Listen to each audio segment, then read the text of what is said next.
Going on? This is Nerdbauchery. Welcome back to another episode of the Doom of Dagger Dale, playing some Dungeons and Dragons with some Dwarven Forge. We got the evil team here. If you've been watching us, crazy stuff has gone down with them. They murdered some people and then murdered the witness and then ate the evidence, which is disgusting and sick, but hence why it's the evil team. Again, just wanted to give a few shout outs here before we get started. First of all, I want to thank, of course, the biggest people. Is thank you all for whoever tunes in here. Thank you for our Patreon supporters, subscribers, viewers. We also do virtual games. If you're interested in hiring us for your own virtual game, you can do that too. And we want to thank some of the people that just, hooked us up with some awesome swag. Monkey Paw Clothing by Mace. She's usually in this group, but she couldn't make it. She's not feeling too good tonight. Of course, NCR Sounds and Music for letting us use the free music. Stat Trackers, which I have right here ready to go for tonight, which should make the team nervous that I have so many cards out. Yeah, oh, no, it's cards. Fine. We can kill them all. So Stat Trackers is awesome. I've talked about it in every show that we have. It basically just makes it where you can not have to worry about flipping through the monster manual unless for some reason they just don't have that one in there, but they're constantly coming out with some new stuff. So it's really cool. It's actually a useful thing for Dungeons and Dragons with all the crappy stuff that's out there. And again, this is, I think, session 9 here. We have been running for a little while. We also have a good team. Again, this is the Doom of Dagger Dale. It was a 2nd edition adventure that we converted over to 5th edition. Everybody started at level 1, so you get to come up with them and see them develop their characters or see their characters die. All this that you see here when we start playing is all made with Dwarven Forge terrain. I love me some Dwarven Forge. I have a serious Dwarvaholic addiction, but it's okay. So I love them, and as you can see, they make the best quality terrain. I'm just going to go ahead and let everybody introduce themselves. I'll call on each person one by one. We will start with who's first in line here. Let's start with Mr. Raven. Hi, my name is Raven, and my name is Jimmy Headtricks, and I'm from the Underdark. I'm a dwarf. Some call me a Durgar, I guess. It's kind of I don't like to call myself that. But I'm here to I just got off of a battle with an ogre, and I'm so tired. All right. So next we got Eric. Hey, so I'm Eric. I'm playing Cutter. He's a wood elf barbarian. He's the last of his tribe, the Blood Tree clan. He has a penchant for strangling monsters and people he doesn't like. And currently he's nursing a very bad wound from an ogre, but he did take it, for the record. Like a champ. All right. Next, we've got, and he's back for today. One of our players had to leave for a little while, but he has returned, and it is Winged. Hi, everybody. I'm Winged Horizon, also known as Josh. I play Lucius Baravan. My character is a high elf wizard that he was born from high elven parents with Thai, and they left Thai to spread the influence there, but now he's trying to make his way into the wizarding world to be either the world's greatest wizard or the world's greatest alchemist. And Josh also paints stuff, so if you need minis painted, go ahead and connect with him. Also, next we've got Young. Hello, everyone. And I think that all of us, I can say for all of us, that we are very glad to be back on stream after everything in the last 3 weeks. Yeah, absolutely. We need some escapism right now, baby. We need it. Oh, yeah. My name is Young. I play Yuri. She's a paladin. She is ready to cause some trouble, but just ready to have some fun. All right. Next, we've got Rich. Hey everybody, I'm Rich. I am currently playing Selenar, the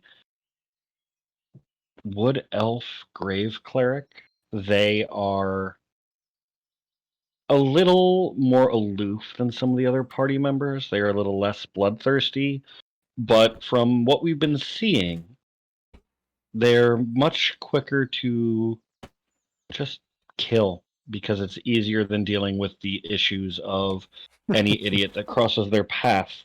They try to temper the rest of the party's rage and chaos with a voice of reason, but they will always err on the side of the easy path when it comes to anyone that they're dealing with.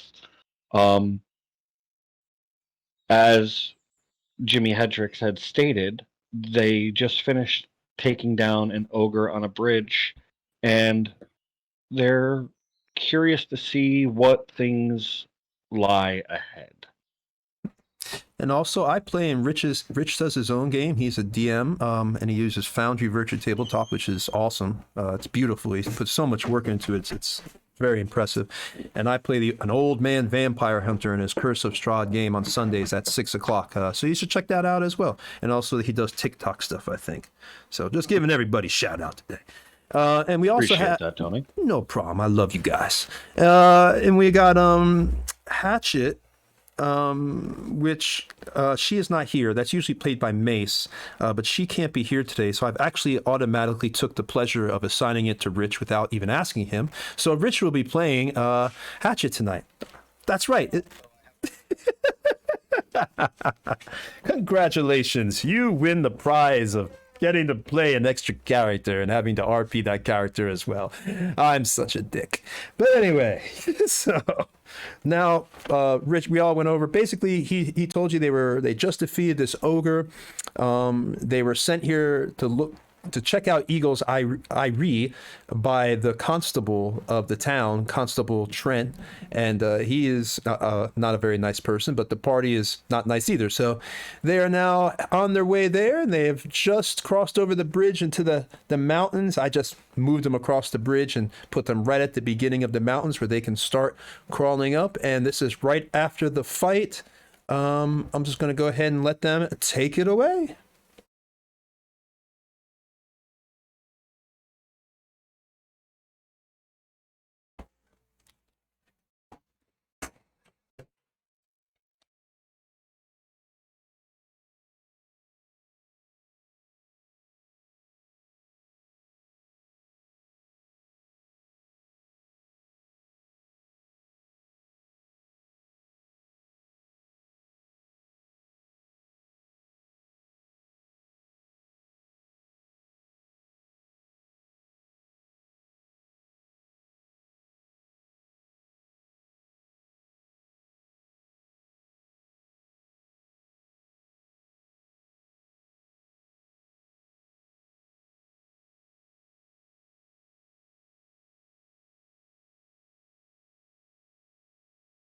Okay, well then, first let's go ahead and start with Cutter, because Cutter said he went up to the ogre and kicked the ogre. And what you were looking for things on the ogre itself? Okay.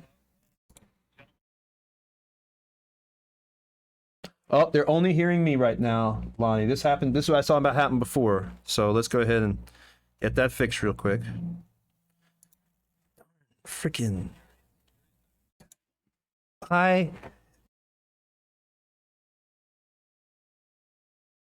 Just heard them. Yuri must have accidentally dropped. That's why it just kicked one up. When she comes back, it should fix itself. Oh no, yeah, for some reason she's here now, but I'm fixing it. Oh, she's in chat, Lonnie. It's saying she's here, but No, they don't. I know, Tony, I know, but it was there, and then I guess somebody left and came back, and it completely got rid of her. All right, JC is working on fixing it. Right now, he's just getting that audio working. Oh yeah, go ahead and level up Hatchet then. While we got a second. All right, guys, what we're doing is we're fixing audio, and if you know anything about live streaming, god darn, if there's always audio issues. We watch that Kevin guy, you know, who does the comic book guy. I can't remember his name right now, but even on his show, he's always having audio issues. It's like, joke is audio again, because JC was showing it to me. So I guess the running joke for our show now, I guess, will always be audio issues, because, you know, we fix it and then it just goes right back. It's craziness. So just give us a moment and we will have that addressed. Cool. And no rush, because I know there's other shit to do, but I would love it if I could get like a zoom in on my face, because I'm like it looks like I'm far away from the camera, right? And you can see like this Yeah. this chair and stuff over here. It looks a little messy. Gotcha. Okay. And I just can't get the camera close enough to my face. We'll do that after Yeah, we we get need the to audio. zoom in on. We need to zoom in on Raven. Maybe a bit of a zoom in on Eric. All right. Well, let's And get other this. than We'll that- get the audio working first, and then we'll zoom in the cameras. In the meantime, Tony, why don't you tell the chat about the other things that we have going on besides just this, but like the books that are available and stuff. While we're waiting for audio to get working once again, let me tell you some of the things that we got going on. We're going to be in GaryCon coming in March. We will be running some virtual things for GaryCon. We're actually running 6 events, and then on Sunday it will be a 2-hour question and answer on how to live stream games. We'll be discussing how to make sure your audio works, even when you think it is. But yeah, we'll basically be doing that. In GaryCon, we'll be, of course, doing the question and answer about how to live stream. That won't just be live stream games. I'm hoping to get Rich in there if he can make it where he can also answer questions about virtual tabletop live streaming games, since that seems to be his big area. And again, he's in this group right now, but you can't hear him yet because we're fixing the audio. Oh, it looks like the audio is now working. Yeah. So that is good. They can hear everybody now. Thank God. Testing. And Lonnie, can you flip it to battle cam view so they could see their characters? Because right now we have it on the mountain view, but I want to switch it on so they can see their characters because they're RPing right now. And then we'll zoom in the cameras later. That's the last thing to fix. But yeah, since now we got audio back, that was about it. Really quick, we do lots of stuff coming. Do a GaryCon, and we'll discuss more as we keep playing. Right now, we're just going to switch that camera angle over, and let's go ahead and take it. They've just fought the ogre. Cutter had said he wanted to check the ogre. He went over and kicked it, and they wanted to check it. And then Raven, Jimmy Headtricks, said he wanted to go ahead and check around. So let me just do this.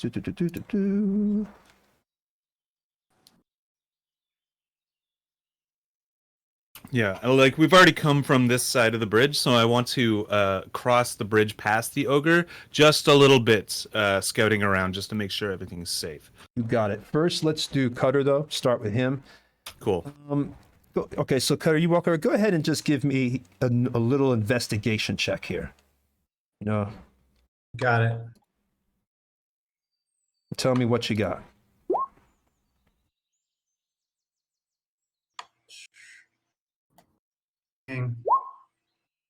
What you got there, man?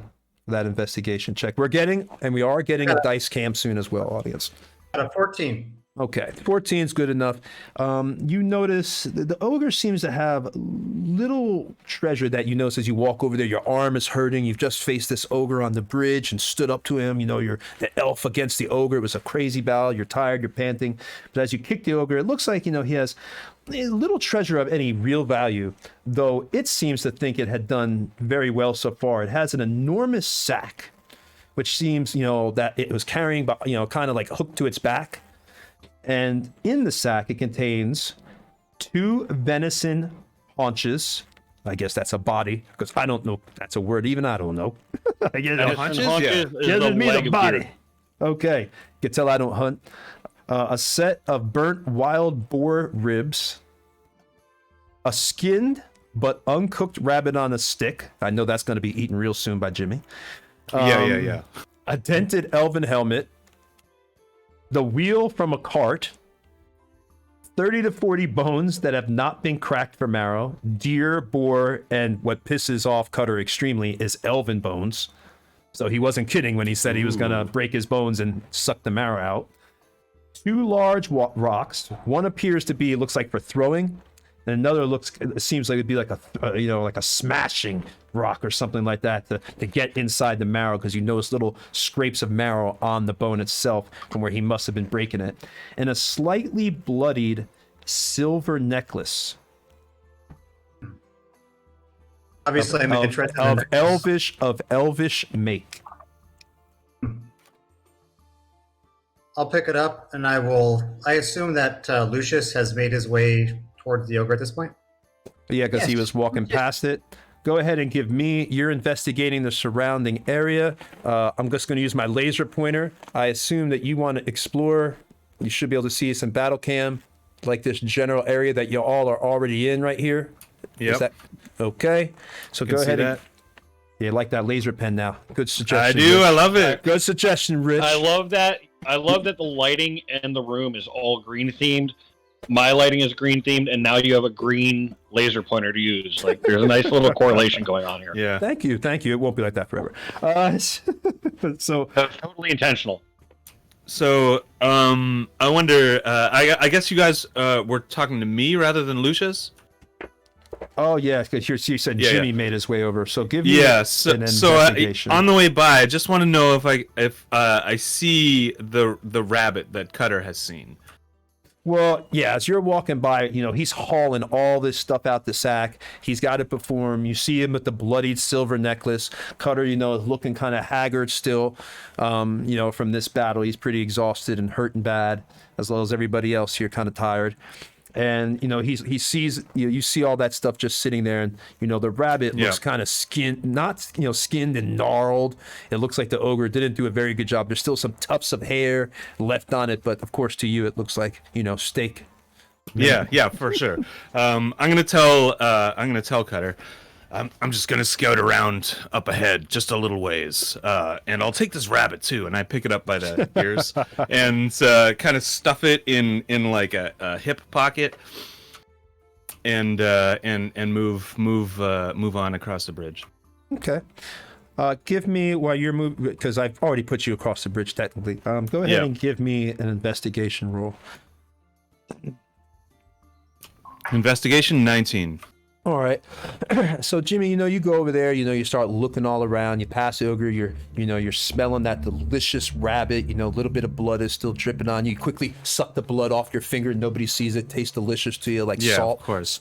Delicious salty flavor. And you really don't notice really anything else. It's just basically some rocks. As you can see the surrounding area, there's a log that you could sit on.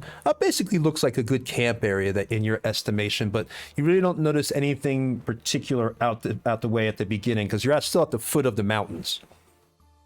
Yeah, right. Okay. So I'm just gonna spend a few minutes doing that and finding that out, and you guys can go. All right, so next, y'all can just RP, or I can call on each person. I guess I'll just do that. Let's see. Since Rich is RPing Lucius. Oh no, Wing's here. What am I thinking? I'm Lucius. here, yeah. Yes, that's right. Lucius, what are you doing? Well, Lucius, let's go ahead and click to the right screen here. I was updating my character a little bit. Lucius, he is going to I'm going to check out this this compass here.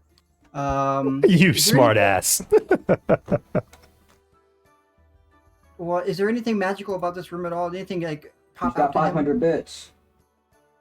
Did you just... There's nothing magical about the compass. That compass I just put there because everybody's always saying, Tony, we don't know which direction is north, south, east, or west. So I went out and bought this friggin' compass, this little thing that I could put on the board now, so I don't have to deal with it, because I know how stressful it must be when they can't, they're thinking north is another way than I'm thinking. So, I'm trying to implement all your suggestions, but no, that compass, pretend it's not there. Oh, okay. Never mind then. Well, I just got done unleashing some hell on this ogre, right? You just got what? Unleashing hell on this ogre in the last Got episode. 500 bits. Yeah, that's for sure. Thank you for the 500 bits. Oh, nice. So I think I'm going to be feeling pretty proud of myself. Like, now I finally showed them, And if I see that they're getting something from the ogre that looks anything interesting, I'm going to say, does the ogre actually have anything interesting on him? Since I can't. I harvest read. anything from him. I read it all off. I could read it again if you need me to. No, I mentioned I was talking to the character. Oh.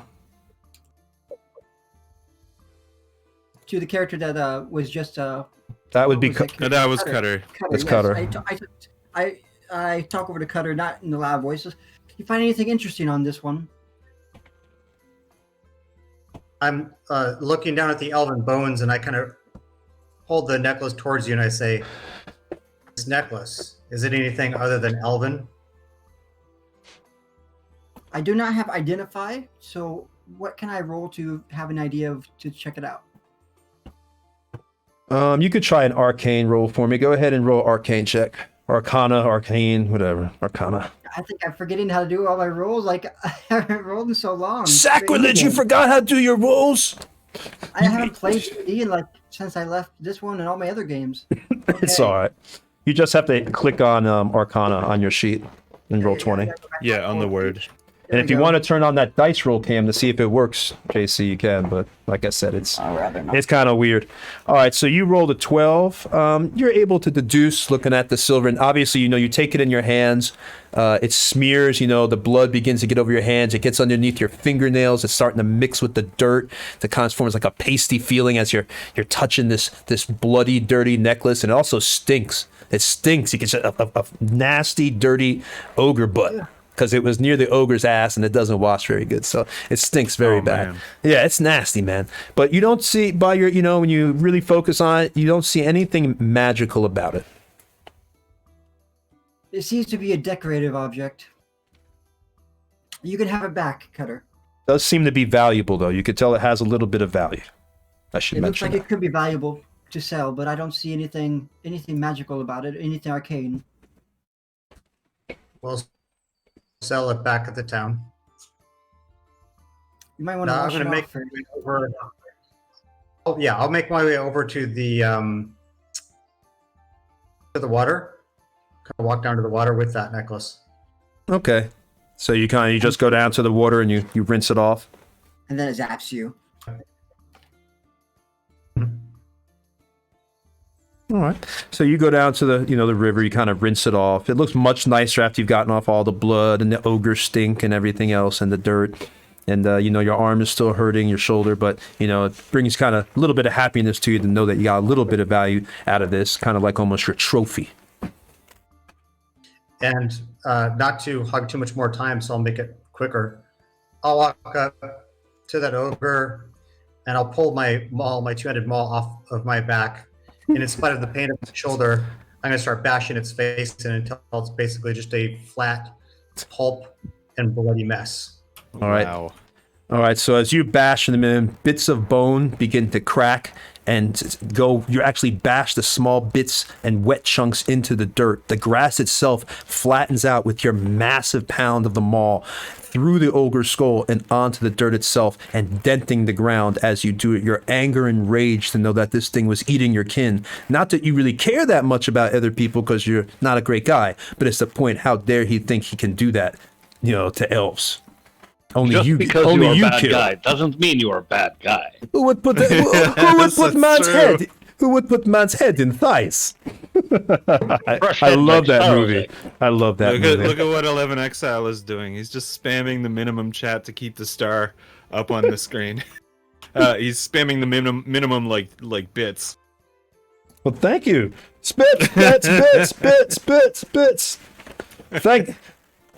Well, let's see. Bash the small bits. All right.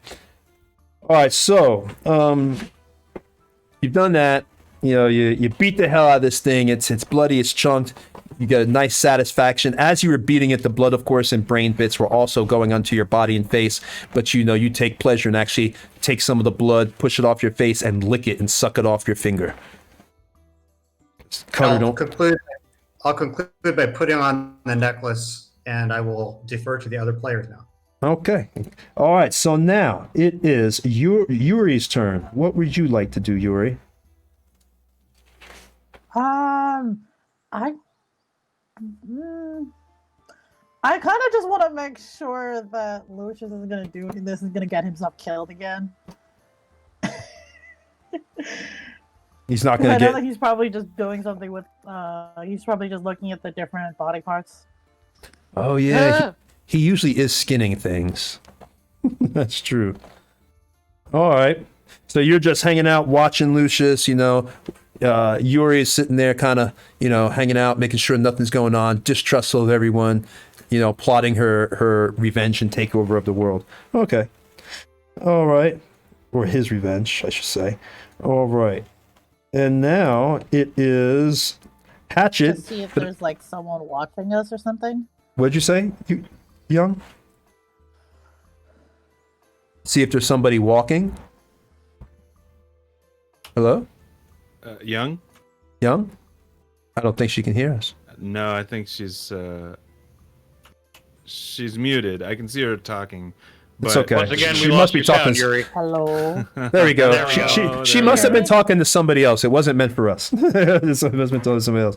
All right. Oh, thank God. Damn. Um, So what did you say, Yuri? Hello. yeah, she has. Hello. Yeah, Okay. what did you say? You said you wanted to see if there was someone watching? She said walking across the street. I think she was talking to someone else that was at the house. Oh, is it true? Oh, sorry. Yeah. sorry. And then, all right, so it's all good. So now it is Hatchet's turn. I guess Hatchet will just grumble Rich, since Rich is running one of our players' characters. They couldn't make it tonight, so Hatchet just grumbles or meows. Hatchet's actually going to very cautiously cross the bridge. Okay. Well, all right. Well, I already had y'all technically across, so but I got you. Well, they're being very cautious, probably keeping an eye on Selenar because they're currently over water. They end up looking around and they're trying to gather up any of the missed arrows and bolts that were shot at this ogre from our battle. All right. So you go ahead. You're just grabbing the arrows and the bolts. That's fine. No, yeah. You really don't. I really don't Downloaded, like count arrows and bolts in this game. So downloaded the- I guess you could just say They're you still, don't. they're still just collecting them all back Yeah, up. you find There them, were yeah. multiple shots you just that hit, missed. you just hit Sounds good to me. and then And, all right. So next is Selenar. that's weird. Selenar's watching everything that's going on. Just sort of keeping an eye on everyone. And looking at Cutter. How are you feeling?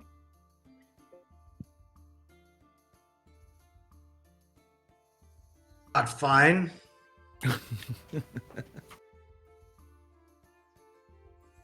Are there any visible wounds on you currently, man? There's probably some swelling already in that practically dislocated shoulder from that overstrike. Oh yeah, you could probably tell too by the way I'm moving around. You're in pain right now, and we're in the wilds. We need you at full capacity. Do you need my assistance? I nod my head. Aye. I will cast a first level Cure Wounds. Smacking, well, not smacking, but hitting Selenar on the shoulder. And he will get a grand total of 10 hit points back. There you go. 10 lovely hit points. Up to full, but that helps. Okay, so What you was just that? wanna switch out? I'm not up to full, but that helps a lot. Yeah. Scroll Well, on. this will help at least for now. Looking over at everybody else. It's a creature like this is guarding this bridge, waiting for travelers to come across it. That means two things to me. One, the dwarves that we encountered earlier either do not come this way to enter the keep, or they had this creature in their employ. Meaning one of two possibilities. There's a secondary entrance that we do not yet know about, or this group that we're possibly going to see is more formidable than we could possibly imagine, and we need to be moving with our utmost caution.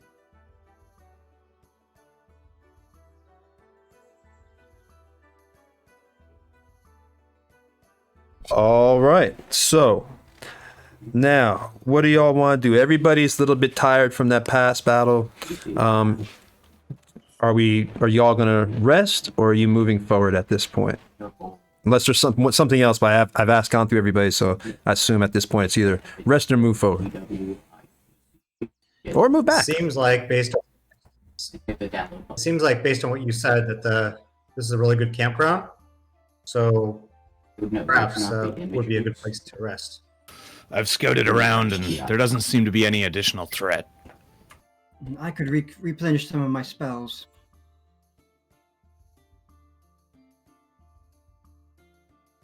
Okay, Cool. so we will. Let's camp.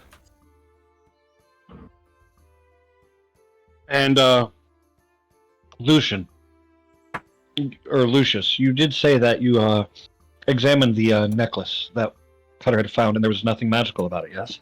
Not that I could pertain. It just had some elvish, some Sylvan on it, and some writing. It looked like something that was a personal object of whoever that ogre killed.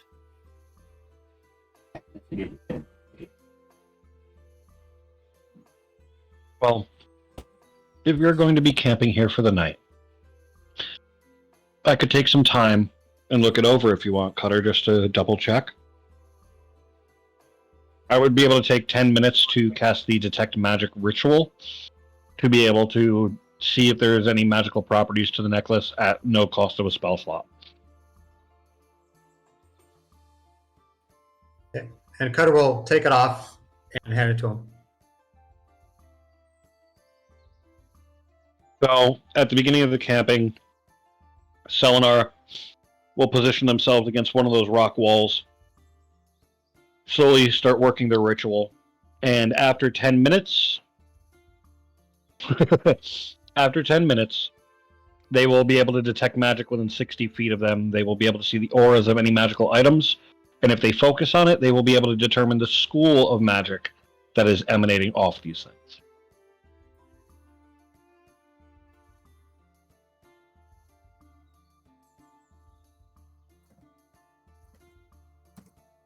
Was that All meant right. for Tony? Yeah, is that meant for me? Or are we Yes, talking? that was meant for you, Tony. I didn't want to interrupt. It's okay. So what were you doing again? You're just checking what? I'm using Detect Magic, which will allow me to tell whether or not the necklace that I'm holding that Cutter handed me has any magical properties to it, or any auras of magic, or anything else within 60 feet of me. Oh, fine. Yeah, there's nothing. You don't detect anything. You cast it, and the necklace just doesn't emit any type of aura of any kind. And there's nothing really magical within the area. Just you get a serene, piece of nature, and that's really it. There's no magic whatsoever around you. Lucius looks over your shoulder and he goes, what did I tell you? It's always good to have a second set of eyes if one is not sure. I'm not that exhausted. You look quite drained, honestly. And he walks away. And at this point, Selenar's just looking up at his face with just a look of disdain. Lucius has an equal look of disdain. you're just looking coldly at each other. Y'all are each giving each other side eye. Is this where... this is not Selenar. Is this where we kiss? It ain't that type of street. Well, it could be though. Fade to black.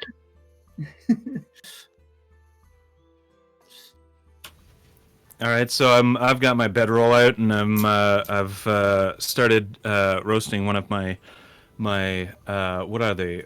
Mountain lion legs, and a couple of the mountain lion legs, and the rabbit as well. Sitting So- on my bedroll. All right. So who's taking first watch? I'll take the first watch. All right. Anybody else, or is it just going to be good old Jimmy? I will be taking the How many first watches? watches to rest so I can actually complete my full 4 hours of meditation, and then I will be up for the rest of the evening. Okay. I will take the second 4 hours. I'll be up with Jimmy for the first one. And then after Selenar gets up, then I'll be able to take my rest. All right. All right. So let's go ahead. You start the night. Y'all are up. Got your campfire there, and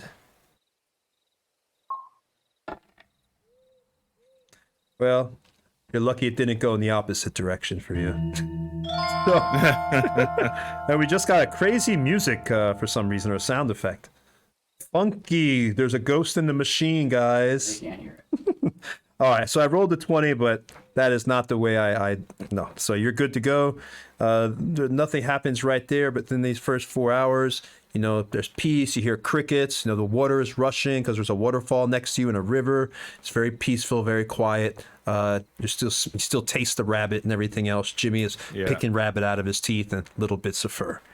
All right. Yeah, with So, the rabbit who rib is too. up next for the next watch of the night? I wake up Cutter. Lucius said he's going to be up. Yeah. So yeah, I only need 4 hours. So if that was 4 hours, Have I lost I'll everyone? Stay awake for the rest. I think No, I've he's lost talking. everyone. I don't think Tony can hear us. Oh, nope, I can hear you. I just heard you. Okay. Okay, but I didn't hear anybody else. That's why I was worried. Okay, so who's going? Who's going? I just heard you, Rich. Who's going for the next watch? That's actually Eric. Do you hear Eric? I just heard Eric, I think, yeah, and I hear Winged. I don't hear Winged. Are you muted? I'm here, yes. Okay, all right. So it's Cutter and Winged are going on the next watch. Am I right? Mm-hmm. Okay. So all right, guys. So let me roll this up here. Roll it up. All right. Still, nope. Night is peaceful. Everything goes by okay. You hear, water rushing, crickets, leaves blowing in the wind. It's a beautiful night in the world of Faerun, here in the Dale Lands, which is the heart of Faerun. Right there. All right. Thank you, Paracel. One of our regular subscribers just gifted Eldritch Author a 3-month subscription to our channel. Man. Sweet. Ah, that's you- nice. you Look at that guys are all friendship. right. I love that. Dude, man, see, that makes it worth it. All this worth it because, I love building this stuff and doing it so much so that right now I'm playing in my garage because we don't have an area big enough. So it's so cold in here. I'm wearing this jacket and this hat, but knowing that y'all are loving this and enjoying the performance, that makes it all worth it. Thanks, man. Thank you for those subs. Thank you for all the bits. We're going to keep it going and keep doing crazy stuff. Exile is now just throwing bits to spite me. Just spite spite me. Fine. That's cool. But we do that hype train thing. I've never had that yet. Never had a hype train go yet. I don't even know what it is because I'm old. And I don't do the Twitches and the TikTokings. I just started. I'm old school Dungeons and Dragons. The bits are money for you to cash out eventually. Ah, gotcha. All right. So night is over. Everybody's rested. Are you all ready to start up the mountain, or do you want to RP early morning? What's up? Oh man, I'm squinting into the morning like I can't believe we're leaving in the morning again. Well, actually, didn't we leave at night this last time to sort of help you with that issue so it would be nighttime again? We did, but then we camped. Well, but we camped at the end of an 8 hours, so we would actually go through. It should be like late afternoon at this point. Well, yeah, we could say it's like twilight for you, Jimmy. I'm not gonna bust your All right, balls. yeah, cool, I'm not gonna cool. bust your balls. We'll say it's twilight, and there you We're go. tired. We're tired of Jimmy complaining, and we've just sort of given into his bitching about it not being nighttime when we're traveling. I'm really good at complaining. And We even- know. We found like a big palm leaf for something for him, so we can roll it up as we go and just find a new one, so we can put a little shade over him every time. You're like Yeah. you're like I should have like a huge sombrero or something. Jimmy is like the Scraps of the good party. Scraps and the good party. Scraps eats everything. Like, because we have a good and an evil party that I run for this adventure that you can watch. Whoever the audience, you can watch the good and the evil team just to see how they encounter and deal with problems. But yeah, Scraps eats everything. It's crazy. It doesn't matter what it is. It could be shit on a stick, and Scraps gonna cook it up. So, all right. Well, I have some standards. Why? Oh my So y'all are starting up the mountain, I assume, then here, or is it more RPing? What are we doing? Yeah, let's. I think we should head up the mountain. What about all y'all? I think heading up the mountain is Yes, let's go. probably a very bad idea, so let's do it. Selenar, you mentioned that there might be some kind of secret door around here, but I didn't see anything. Oh, I mean, you are out of your element a bit. There are rocks around you, but you're not underground. That's true. And for all we know, the other way up or the other entrance could be miles from here. So we're here. We might as well take the path that we have. Well, I'll keep my eye out while we're walking anyways. Perhaps I'll see it with my eye. Yeah, I'll keep an eye out too. So do I do a roll perception or investigation while we're walking? What are you trying to look for? Any kind of possible secret entrances while we're walking?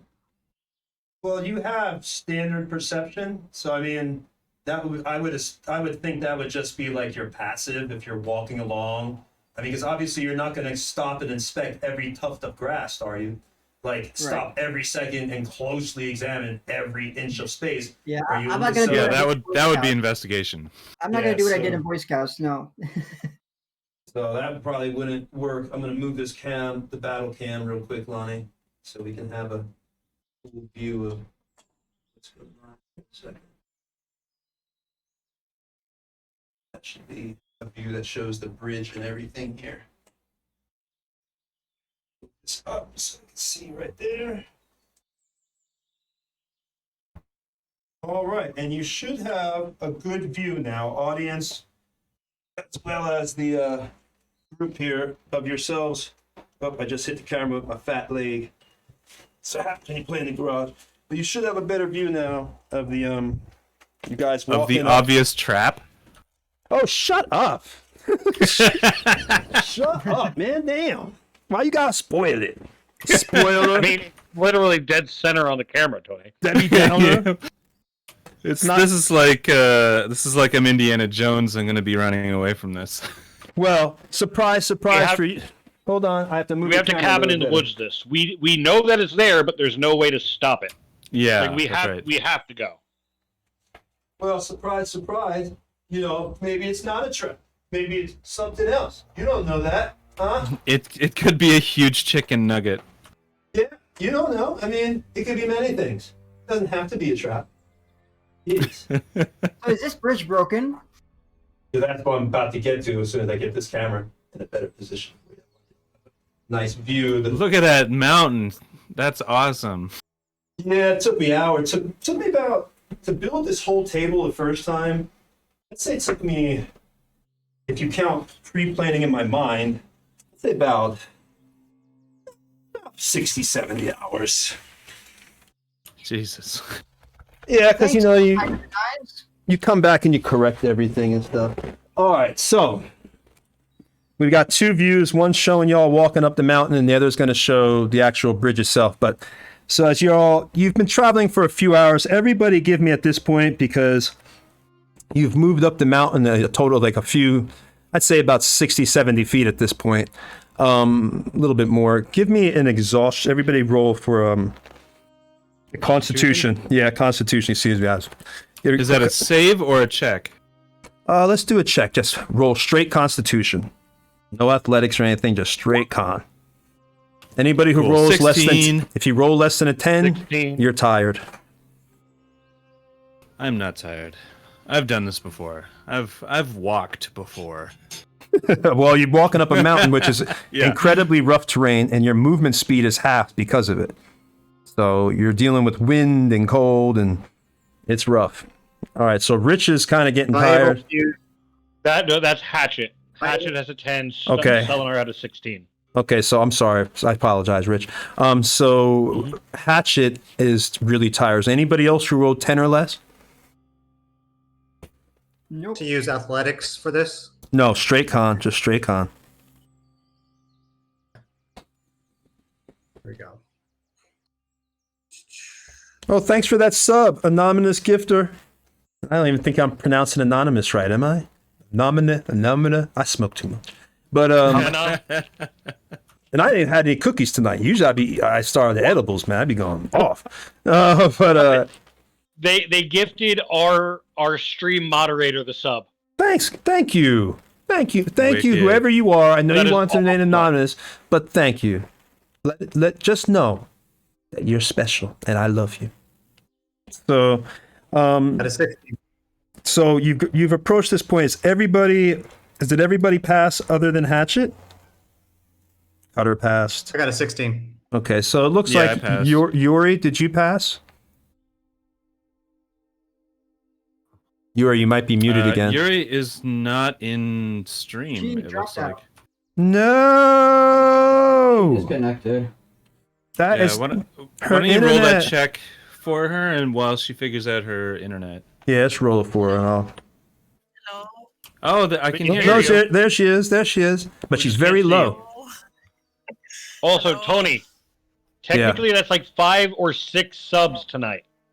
Well, that's Nice. awesome, man. Thank you. I was Yeah.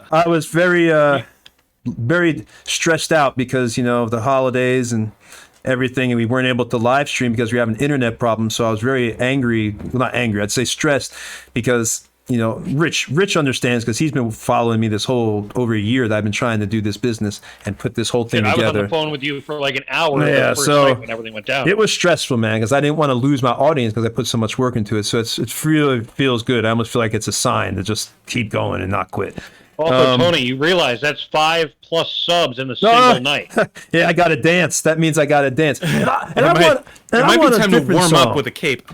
Yeah, I want an 80s or 90s hip hop or rap song this time. You know, come on. Give me something like I don't know, something. Well, we're up on the mountains, so you maybe we shouldn't push you because you're close to the edge.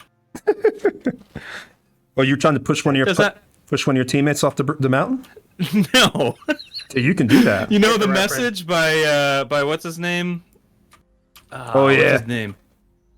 Miley Cyrus did it. What as about well. Rob Bass and DJ Easy Rock? It takes two. It takes two to make a things go right. It takes two to make a man aside. No? Oh, okay.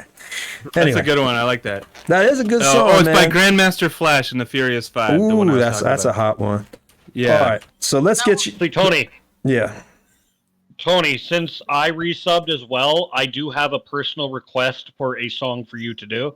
Well, that's up to you have to debate that with the chat because they sub too. Well, I'm just saying, Slick Rick's bedtime stories would be wonderful. Oh, I remember that song. Oh my God, oh man. He ended up going to jail. All right, so everybody except it looks like everybody passed except for Yuri. Did you roll your con check, please?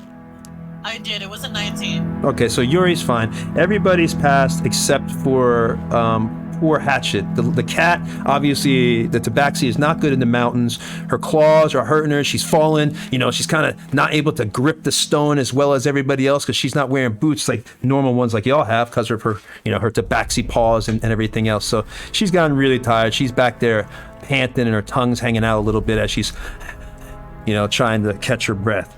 But everybody else is good. Now, as you're going up here, you know, Eagle's Eyrie was once an outpost and watchport of the Dwarven trade routes from the Desert Mouth Mountains to the trade towns of Voonlar, Zental Keep, and Hills Far.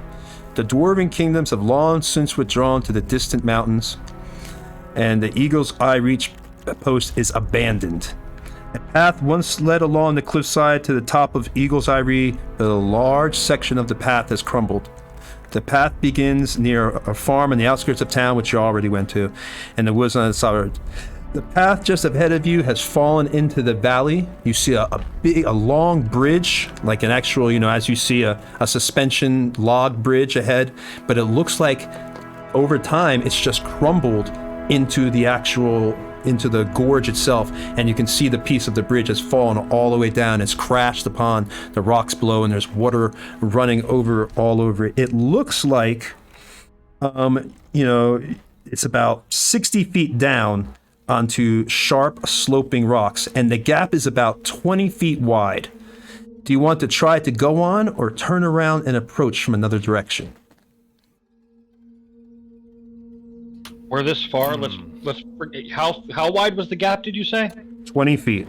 And can you put the battle came on the bridge, Lonnie, real quick? Or not? It looks good there too. 20-foot I gap. don't suppose anyone has a grappling hook or something. I do have rope. I don't know if I have a grappling hook. I have 2 daggers, a short sword. I do have 50 feet of rope. I do have a grappling hook as well. Oh, good. Maybe we can just tie that off and try throwing it. I also have a hammer and multiple pythons. Well, I definitely don't think those dwarves came this way. It's worth a shot. It's not like we have much Then- to lose. Then we might beat them there. How far down of a drop does it seem to be, Tony? About 60 feet. I used my Jedi Master skills to raise the bridge back up. If only you had levitate.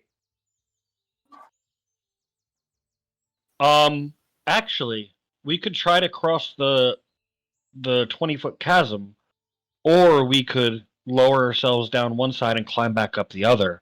If that bridge is laying across the water at the bottom, it gives us a safe spot to fall. But is it safe enough saying- for us to? Are all you stand on sure? You're sure of that? I think Well, I it's mean, probably simpler I'm just to throw the grappling hook. Hmm.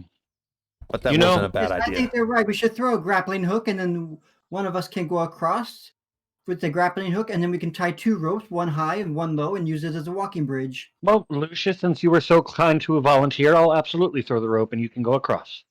I am definitely not that athletic when you want to go across.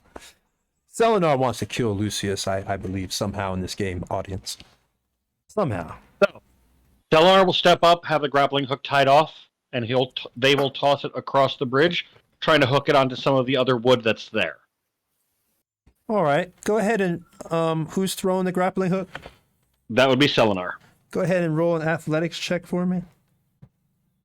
All right, I'm actually decent at those. That's a 19. All right. Well, obviously you passed that. So you throw the grappling hook, it goes sailing across, and you hear it with a thunk right into the wood on the other side, and it holds firm. You give it a pull, and it appears like, it seems pretty firm, like it should be able to hold your weight. As good, as sure as you could be in a situation like this. I'll take a python out of my backpack with the hammer, and I'll actually start hammering it into this side of the bridge at an angle. Mm-hmm. And I'm actually going to do a hitch, like a lark's head knot, and then hitch on this side, which will hold it tight enough that with enough pressure from the other side shaking it out, it would loosen up for us to get the rope back when we're on the other side, but we'll keep it as a secure locking point across the bridge. Okay. So you're securing it, you're hammering it into the actual wood itself and everything else, or the wood on this side of the bridge, just to make sure. Create like a tight rope literally that we can use to shimmy across. Gotcha. Okay. Go ahead. If someone else has a second rope, it would work even better. I do have a rope. I hand it to you. Go ahead and give me hold on, since you're wanting to make sure you've done this really good and you're putting it in there. Let's have you roll. Let's see what would be good for this one. Give me let's make this survival, because you're hammering, you're trying to live, you're out here in the wilderness building something. Let's make it a survival check. Give me a survival check, Rich. That's gonna go well. I mean, I do have a +4 on survival, so let's see. There's pluses and everything on 5th edition. That's a 16. All right, so you do good. You're able to nail it in. You really hit the nail right on the head, and you feel, wow, okay, I did a great job. This really seems to be stuck in the wood. Nothing seems to be bent or sticking out like it would somehow catch and then cause whatever the grappling hook or the nail that you're using on this side to actually pull out and then, of course, drop you to your death. You hope. So, yeah, you hope. So who wants to go across first? I can use acrobatics to do it. I use acrobatics. I'll do it if so. Yep. So you're going to take an acrobatics check to just go across, shimmying across this rope. Since you're not under any duress or anything like that, other than the stress of falling, you're able to take your time. So, we'll just go like that. Go ahead and give me a roll for acrobatics.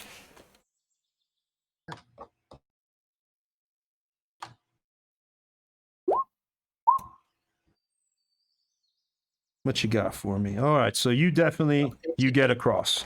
You're able to, shimmy your way. Sometimes you use your knees. Sometimes you're just hanging with your arms, but you're able to fully get across this rope and get to the other side, and you are safe. And that was Uh, Once I establish that everything is safe on my side, there's no creatures lurking nearby, I will unhook the grapple from the rope, tie the rope, and then I'll toss the grapple back over so we can repeat that with the second rope. Okay. All right. So you're able to toss the grappling hook. I wasn't gonna make you do that. I was just gonna have all y'all use the rope to go across, so you didn't have to keep rolling. If you prefer to do that. Okay, that's totally fine for me. Yeah, because the rope is already attached, and Selenar nailed it on the other side, so it's basically like a tightrope now. He said.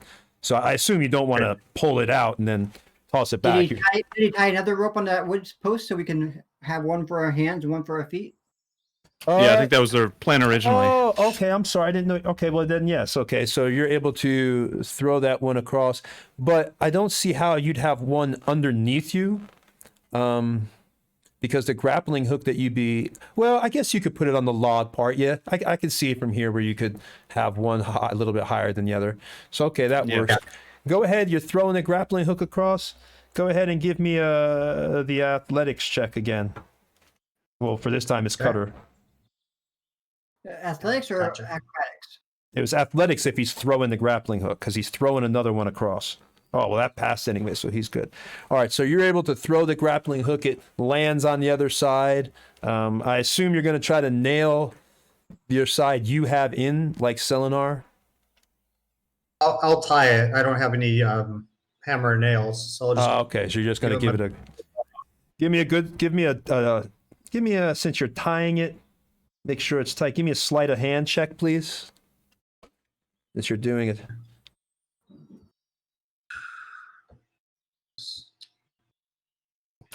I yell across, lower! A little lower! That's true, the dwarf. I didn't even think about the dwarf. How about? Okay, never mind. Gotcha. All right, so you're able to. Looks like you're able to tie a pretty sturdy knot. Not the cleanest knot you've ever seen, but you give it a good pull with your your elven barbarian strength, and you're like, seems good, seems sturdy. So who's next across? I can take the next one and test this new rope. I'm gonna grab the top rope with my hands and gingerly step out over the precipice. And do I need to roll for this? Since you've now put the top rope there and you have two ropes, that makes it easier. You can now roll with advantage. Right. Okay. Since y'all were smart enough to do that rather than just one rope. So and what am I rolling again? Acrobatics. Right. I've got a +2 in that. And that is a 22. Well, you definitely make it across. You are good to go. Awesome. I'm shaking a little bit on the other side. Not used to being so high up in this wide open space, feeling maybe a bit agoraphobic. Oh, that's true. This is like a Durgar's nightmare. It's like the exact opposite of where they're raised. It's like in the mountains, in the wide open space. That's true. I mean, I don't feel like that on the ground. Just like after going out over the ropes. All right. So you made it across. Who is next to try to go? I'll go. Mm-hmm. Go ahead and roll up in acrobatics with advantage.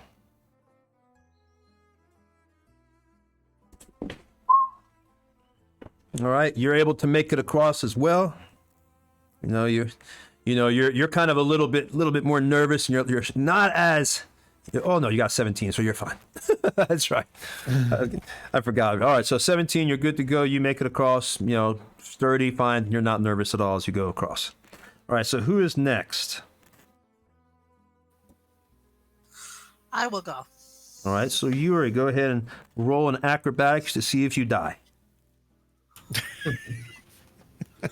My number is unfortunately going to be a straight number because I don't have any pluses in acrobatics. That's going to be a 19 straight. All right, so you made it. You're fine. It's. I don't think you need to worry. All right, so you've made it across. You haven't died. Everybody so far has made it across. It is next is I think Selenar, or if you have only 3 people left on the other side now. Yep. Hatchet will go across. All right, roll it up, Hatchet. Well, technically she has disadvantage because she's exhausted, so it'll just be a normal roll now. First level of exhaustion is a That's 20. Fine. That's fine. All right. I can see the rolls, so she's good to go. 15 plus 5. Nice. Yeah. Yeah. I would see. This is why I want to get the dice cam working so the audience can see these awesome rolls. We're working on that. Next is Kiss. You gonna try going across now, Rich, with Selenar? Yeah, I'll try. With acrobatics, you said? Yep. Oh, joy. Plus 0. Do I have anything to help me here? We are rolling with advantage. You already have advantage. Yeah. So you're rolling I'm with going to advantage. give myself guidance. Then you're gonna. Yes. Rich really doesn't want to fall. He's like, I don't want to go. I don't want to go. So, 19. I think I'm going to be good. It's a 19 plus a 1d4. All right, so you're good to go. You Yeah. make it across. All right, so the last person is, I think there's one more person left, isn't there? Or is that everybody? Lucius, right? Yep, Lucius. Made it across. Don't fall, Lucius. I've already made it across. Oh, well, Yeah, then that's right. everybody's made it across. Oh, See? Hatchet. What about Hatchet? Hatchet Before went, me.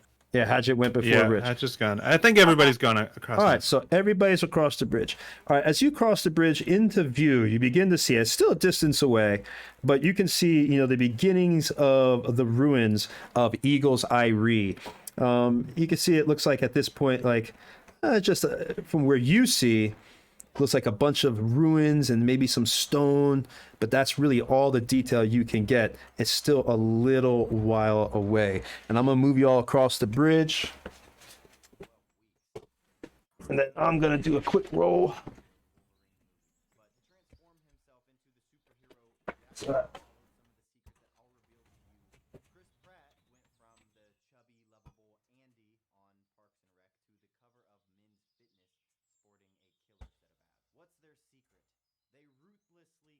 And I'm just gonna take a quick break.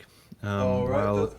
While Tony's off doing something, I wonder if someone can promote one of the things we're doing.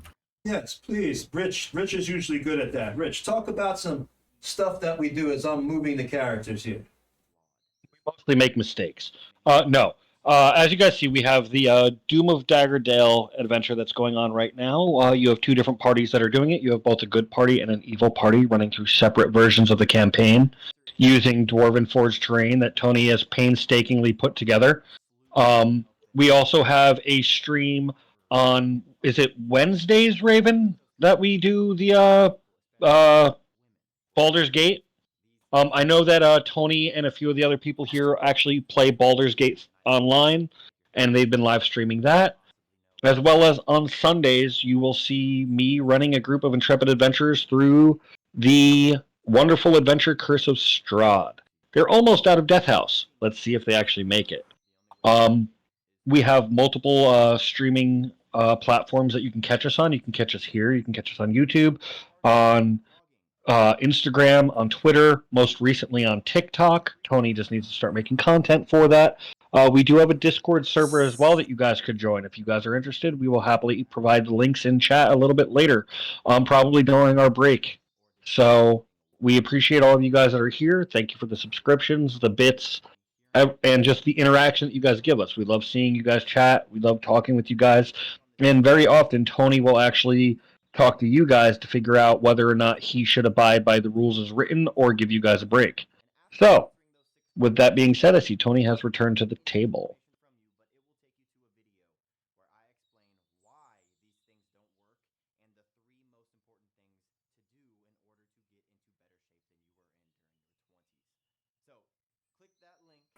Apparently, they are still having issues in the background. Can I The- say it's actually very interesting watching you run the Sunday game because it's very funny watching them all play, including Tony. Yeah, thank you. Yeah, they have no idea what they're at. Some of them actually do. Some of them have been through the module in a different iteration before, but none of them have been through the hell that I put my players through. There are actually multiple members in this chat that has seen what Curse of Strahd being run by me looks like, and it is not a pretty picture. I believe that. I believe that very much so. And I love that Tony has just so innocently placed Cutter directly in front of that weird shaped, super smooth curved stone in the wall right there. You know, I think I'm going to be able to test out my second level barbarian reflexes. All If there's right. we're going to come right. All right, we are back. Well, I'm back now. All right, all right. So we've gotten across, and right now, as you can see, Well, Tony, we actually are missing 2 players currently. Oh, okay. That's fine. I'll wait because there's what we're about to do is. Do you actually, Tony? How about we take a quick break now? Because I see Raven and Lucian have already stepped away. That's Why don't fine. you Yeah. let everyone else take a quick break. You catch people up on other stuff, and you can talk to the stream. Okay.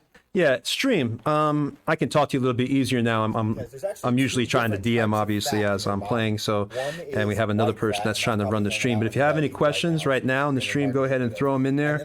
I'll be happy to answer them for you. Quick thing, tell you a little about us. We've been doing this for about over a year now. It started out originally just going around trying to do games and events at hobby stores, but that turned out to be like really, really difficult because, for me to do a setup like this, I can't give people a quality setup within, 4 hours. I need a few days to really, really give people an amazing setup. Minimum, I'd say minimum 12 hours for something that looks at least decent. And then, of course, we started after that, we realized that that wasn't working. And that's when COVID kind of kicked off. And it was like, all right, well, what are we going to do? So we figured, everybody was mentioning, hey, Twitch, you should start just live streaming your games. People would love that. So I was like, all right, well, I don't know about Twitch, but I'll try it. And it turned out really well. People really seem to be enjoying this. We have a lot of viewers. I've read online compared to when you just start Twitch, it takes a while to get some viewers, but we actually have a few, so that helps out a lot. And of course, we also offer virtual games. That's a big thing for us. Is if you're interested in playing either virtual tabletop with Rich, he offers that. He can run Strahd or any other adventure with virtual tabletop. And virtual tabletop, that Foundry is awesome. It's beautiful. It's beautiful. He has all the detail. It moves. There's effects. I wish I had a picture right now. Unfortunately, I don't to pull up. And if you want something like what I do, Dwarven Forge, we offer that as well. Just contact us through either Facebook or we're on startplayinggames.com. You'll see our profile up there where that you can hire us as a game master. And we can run this adventure or we can run other adventures that we have. We also have one-shots. So if you're interested just in one session. But again, if you want to experience D&D like this, there's a lot of people, they watch Critical Role and everything. And I'm definitely not trying to say I'm as good as Matt Mercer. Okay. I'd love to be the Black Matt Mercer, the Blurser. That would be cool. They call me Blurser. But who knows if that's going to happen. Dreams are spring eternal, right? But yeah, a lot of people watch that stuff, and I wanted to be able to give them that experience with a little bit more Critical Role is so clean. It's just not clean bad. It's so... it's organized. Whereas I wanted people to kind of feel like they were just hanging out with us. That's hence why it's an adult stream. So, we kind of really have a good time here. And I also wanted to be able to build a table that was so large that people would really be able to experience it and possibly, again, want to do the virtual games with us as well. So they could at least as close to being here as they could possibly feel. And of course, we also run... again, the other adventures, we're starting to play Baldur's Gate 3. We've been trying to do it, but they keep on updating it or something, and then it resets the game. But that's no complaints. It is early access, so you got to expect that. But that's what we were playing on Thursdays. We didn't get to play last Thursday, and we actually just lost a person, unfortunately, due to work. So we're looking for one more player for our Baldur's Gate 3 stream. So we do all the mediums of entertainment. We do PC... we do, again, virtual tabletop, and then we do 3D terrain. I'm looking if there's any questions. Hey, Mercer isn't a pinnacle of DMing. Hey, I don't think he is either. To me, Matt Mercer just reminds me of an old school DM. Someone from how all DMs used to be, trying to be silly, doing voices, really just, trying to give their players a good game. So to me, I'm not saying he's bad, but to me, yeah, he's just a regular good DM who seems to care about his players and want to give them a good game. You're a miniature DM.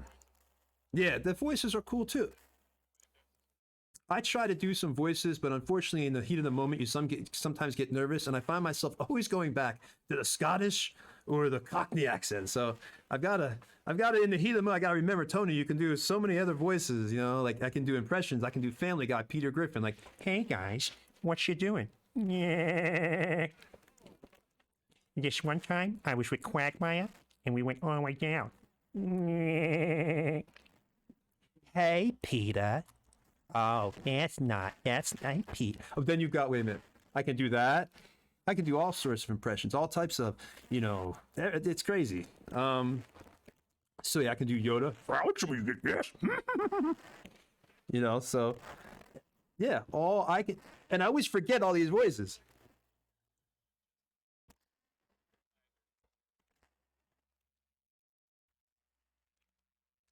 Or you could be Cleveland. Oh, that's nasty. Oh, that's nasty. Hey, Peter.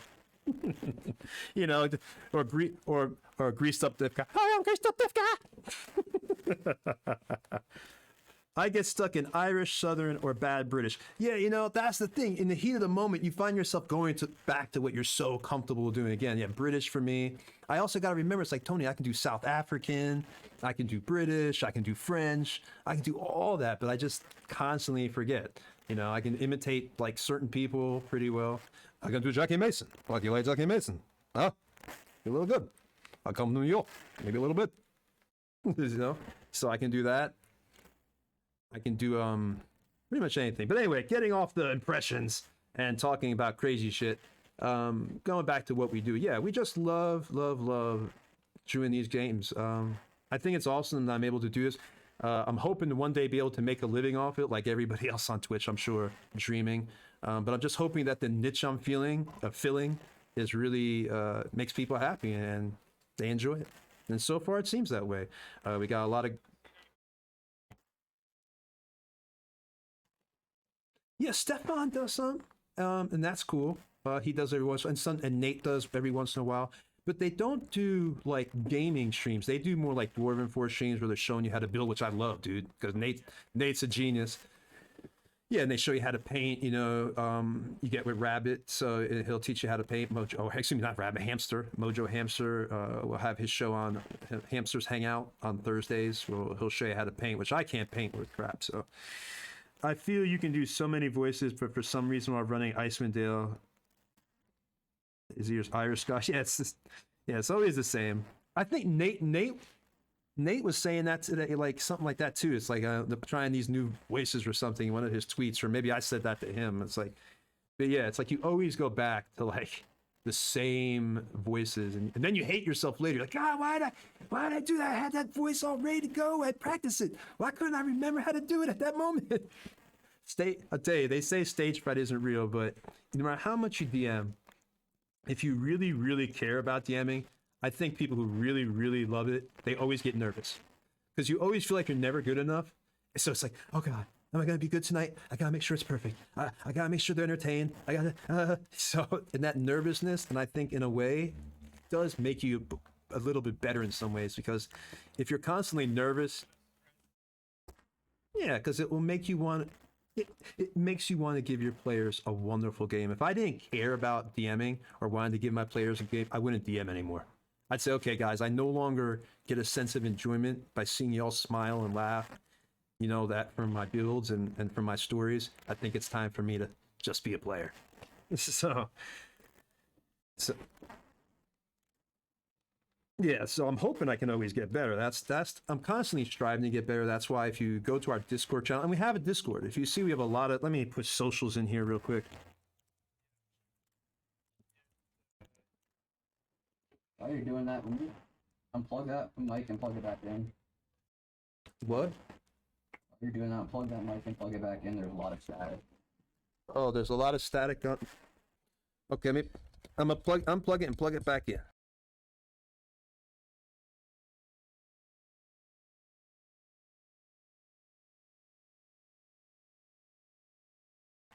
Let me see. It might just be we need a new cord. Can you hear me? No, they could hear you. It just looks static.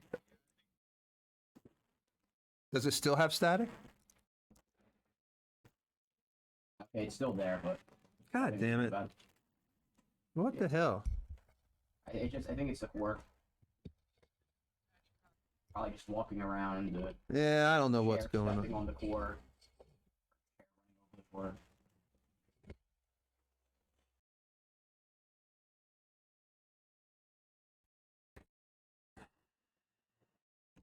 What's Dark Carnival? I don't even know what that is.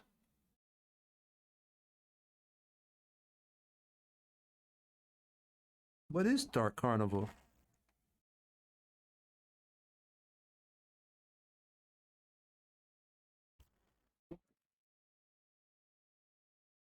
Clown costumes Is or that? something. Oh, the Mad Clowns. I remember that. The clowns in the woods and stuff. I remember people doing that. All right, is Yeah, everybody that was- back now? Almost. We just. I'm rotated. back. Oh, still waiting for Rich? Okay. Oh yeah, Rich Yeah. is still it. I'm trying to think what else I Wait, can it's tell just got like a people. map back there. Is that Ravenloft out there? No, I don't think that's Ravenloft. That looks like a. This is this is the Dale Lands. This is actually where you are. That's- This map. Oh, It's sorry. kinda... No, I was talking to Richard about background. Selenar's Oh. background. Oh, I know man. yours is the Dale Lands, but this green map over on our left, like I don't know what that is. I'm sure he'll tell us when he gets back. He'll Yeah, be yeah, happy when he to gets tell us. back. All 'Cause right, I know well, I'm he runs gonna he runs Strahd. to make the stream more excited. I'm gonna do a roll right now. Or I'm gonna get someone to do a roll. I Cutter. remember way back when I was just streaming like this. It was fun. Cutter, go ahead and do a roll. Do an actually a straight dex roll for me. Because you were the Now, is this a saving throw? well, it's a straight dex save. Okay, because the reason I asked is because as a second level barbarian, I get advantage on dex saving throws. Well, it's to avoid a trap. So I would say more. We'll say the saves. Give you an advantage. You get a save. Yeah, to avoid a trap is definitely a Yeah, save. Yeah, save. Yeah, go ahead. Go ahead. Roll me a dex. And specifically for you and for our audience, it says danger sense says have advantage on dex saving throws against effects you can see, such as traps and spells. Well, he wouldn't see this one. He wouldn't see it. That's the thing. That's the thing. I just want you to do a roll, and then I'll do the description when Rich gets back. I just want to know so I can start thinking of how good or bad it's going to be for you. Just trying to murder. So roll it up, Cutter. Here we go. Roll it and do one of those Cutter rolls, those awesome Cutter rolls that you always do. Once again, you got it. Awesome Cutter roll. You son of a bitch. Nobody, Ice for Eyes just followed us. Thank you, Ice for Eyes. nobody, even on the good team, nobody got hit by this. God damn. But I don't have to roll for What, this. what did he roll? He rolled an 18. 18. Okay. Yeah, I can see it too, so there's no denying it. There's no rigged roll here. Oh, better not joke around about that too much. So, Oh man. anyway, You're saying we almost got rig rolled? we got oh, Maybe that's the song that you need to do. Never gonna keep you up, and never gonna let you down. Never gonna run around in. Isn't it scary that I know the words? That should be. I'm not. I don't listen to Rick Roll. I just Rick. Sure. No, I don't listen to Rick Astley. No, I mean, with his perfect red hair. No, That's your workout video. Come on, don't never. lie. I don't do that. All right, I gotta go. See y'all later. Stream over. All right. Thank you for that sub. Yeah, we just got a sub. Thank you guys. You're making my dreams come true here. I appreciate it. I mean that. So as soon as Rich gets back here, we have some fun description we're gonna do. And I wish that part of me wishes it hit Cutter, but I'm kind of glad it did. Because it would be very bad for you, Cutter, if it did. Oh, If we're still waiting for Rich, this might be useful for the future. So the beginning part of this feat says, I have an uncanny sense that when things nearby aren't as they should be, giving you an edge when you dodge away from a danger. So really cool. Obviously I made it anyway. I'll tell you what. I'll tell you what I'll do. What I'll do is I'll give you one. Well, it doesn't matter. You passed anyway, so you're good to go. This is for future stuff. For future, oh, you got it. Because that would have Next worked. time you Maybe. roll a bowl, It might have worked on here because when I do this, you don't see that. Don't you look at that rolling boulder. That's supposed to excite the audience. Shh, audience isn't supposed to know what's coming. You gave it away earlier. You gave it away. They've never seen, a lot of people in the audience have probably never seen a real Dungeons and Dragons trap, like in real time. Like a working one. Yeah, a working Dungeons and Dragons trap, and that's what I use. That's right, audience. All my traps in here actually work. If a swinging log comes down from the ceiling, what happens is I have pressure plated traps, and when you put the mini on the pressure plate, it pops up this little metal rod that kicks the log down and will come and hit people. Same with like nets. I can have nets that drop on people. I'm trying to think. I have a crumbling walls. So all sorts I'm of stuff. stoked for these crumbling walls, man. This is awesome. Yeah, it's crumbling walls are cool too because that's a pressure plated trap. So all of a sudden you won't know which walls in the dungeon are like that because it's perfectly integrated, and you just put your mini there and bam, the walls come a crumbling down. Man, that's cool. I like that. You guys know the game Mousetrap?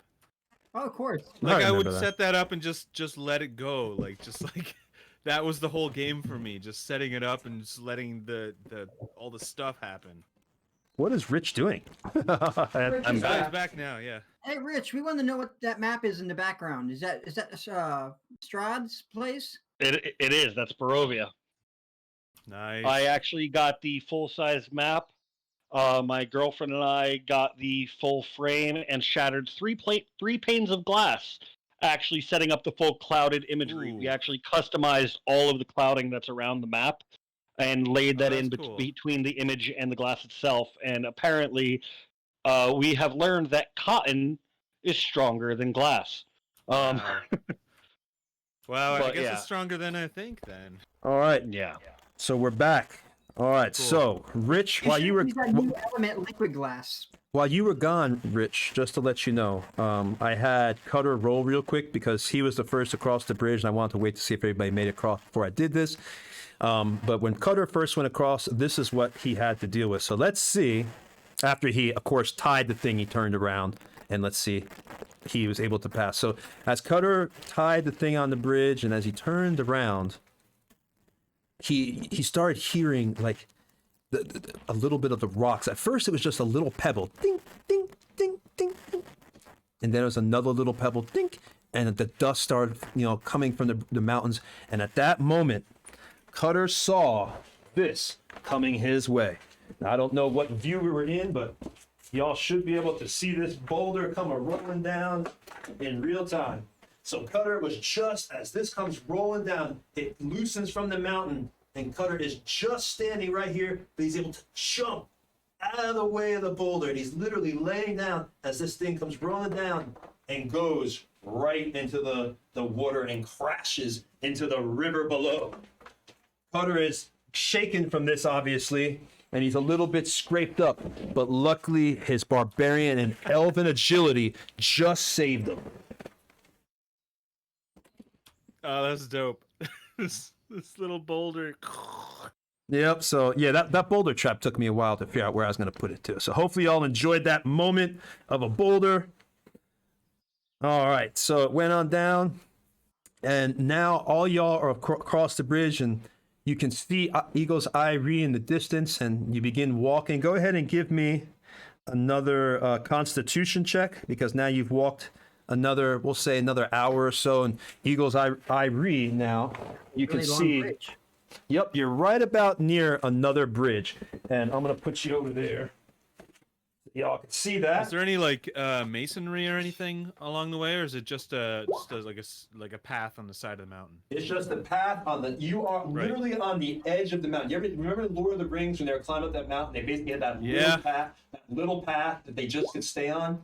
That's basically what you have, about 5 to 10 feet of a little cliff edge that you've been walking along, and once in a while it widens up to accommodate like a rope bridge or something like that. But it's very dangerous, very jagged. It's exhausting going up the bridge. It's cold, it's wet, it's gray, and it's not a pleasant experience. But as y'all get to this bridge, let me put Selenar back here actually.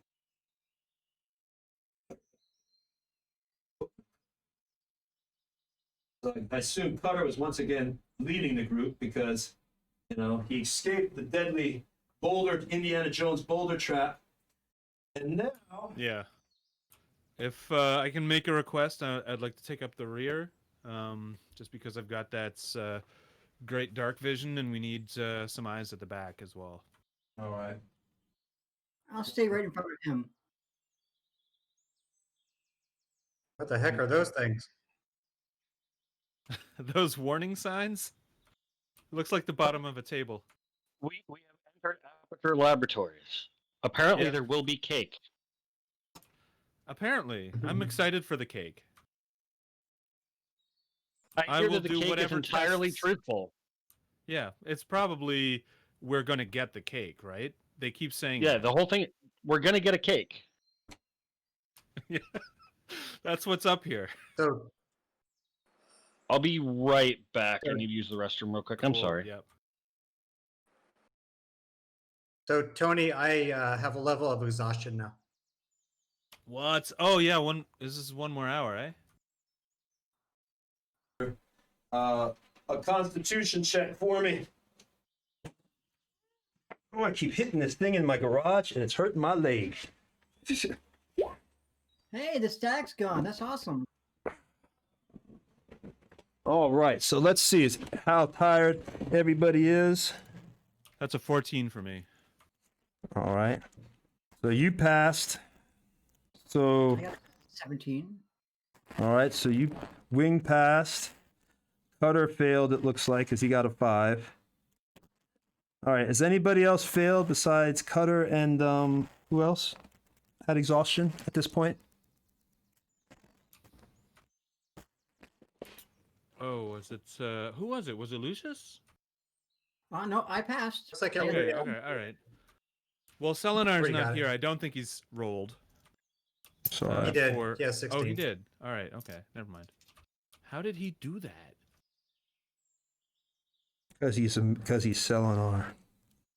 All right, let's see what happens here. Bum. All right, so you're not gonna notice that. Oh, don't you be looking at that chat window. Don't you be looking at that chat window, group. All right, so All as right. y'all, don't you look on me. I'm not looking. I'm Don't- looking this way. Jimmy, Chat's on the other side. Jimmy, don't you look. I'm not All right. looking. All right, so as y'all are approaching, you notice at the bridge, what starts to come down. They begin to these eagles you see in the distance. What? They begin to come down, and they're circling. Again, they seem to be circling you, trying Circling to us? Yes, you see these eagles, and I'm just going to put them right here. They're actually in the air, but they're circling. They're once in a while. It seems like they're trying to deter you from going for. How big are they? They're eagles. Big Yeah, as but shit. they're not Big like as the eagles from The Hobbit. Oh no! They're not no monster eagles. They're huge eagles. Okay, regular they're like eagles. regular sized eagles. All They're right. not Bureaucracy. Yeah, they're trying to deter you, and at this point, you've gotten close enough to eagles. I read that you can actually see there's a torch burning. I don't know if the camera's picking that up, but in my builds audience, I also have LED lights. So I don't know if you can see that, but there's an LED torch. You can see a light burning from inside the ruins in the distance.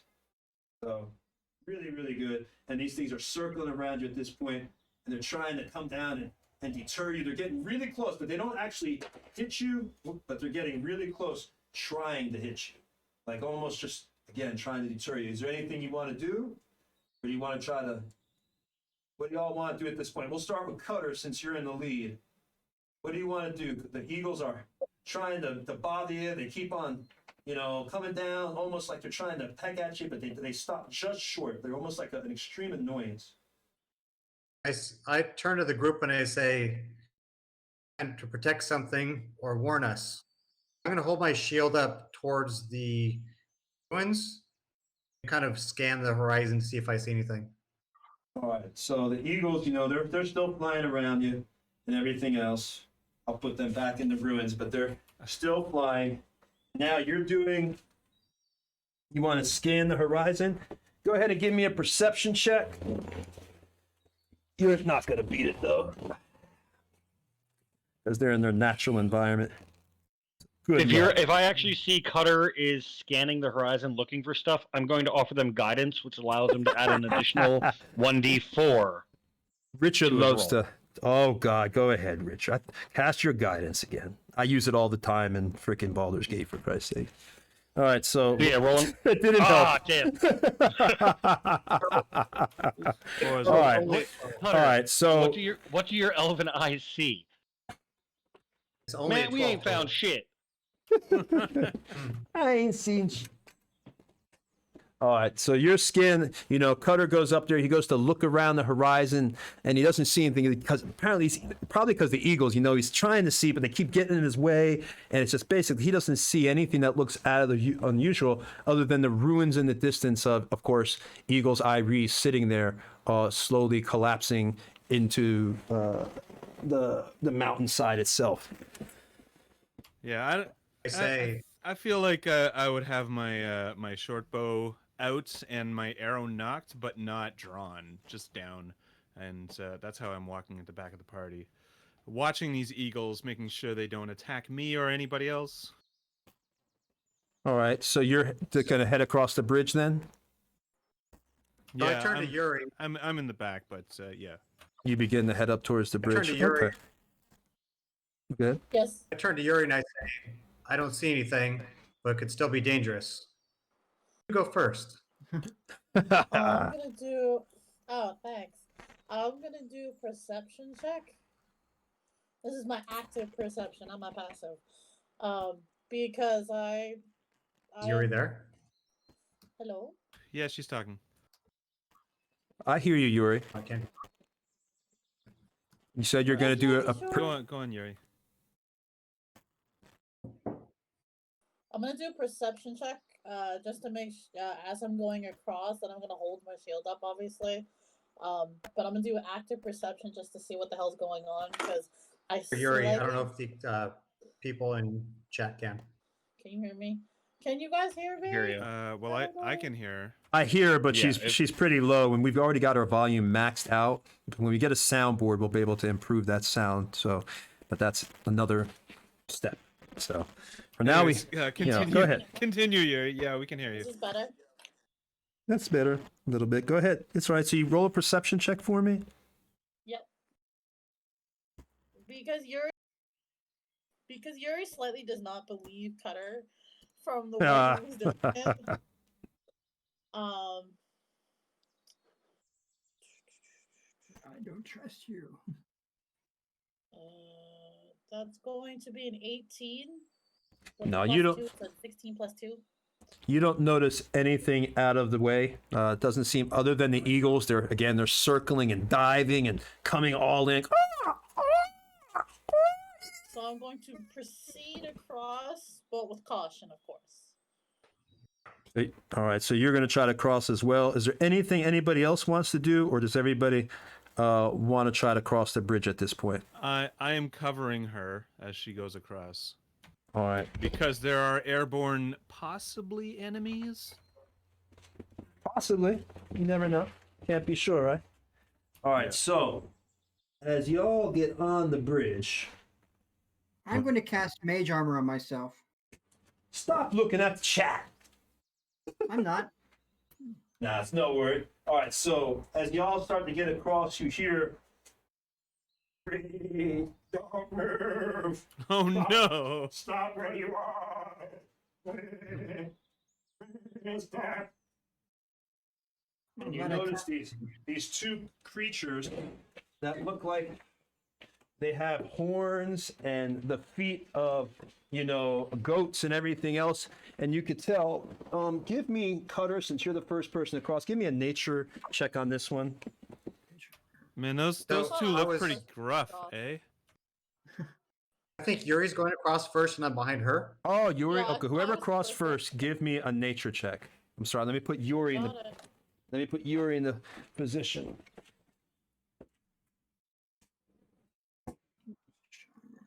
Off where you're walking. I'm also still covering her now that these dudes have come out. That's a.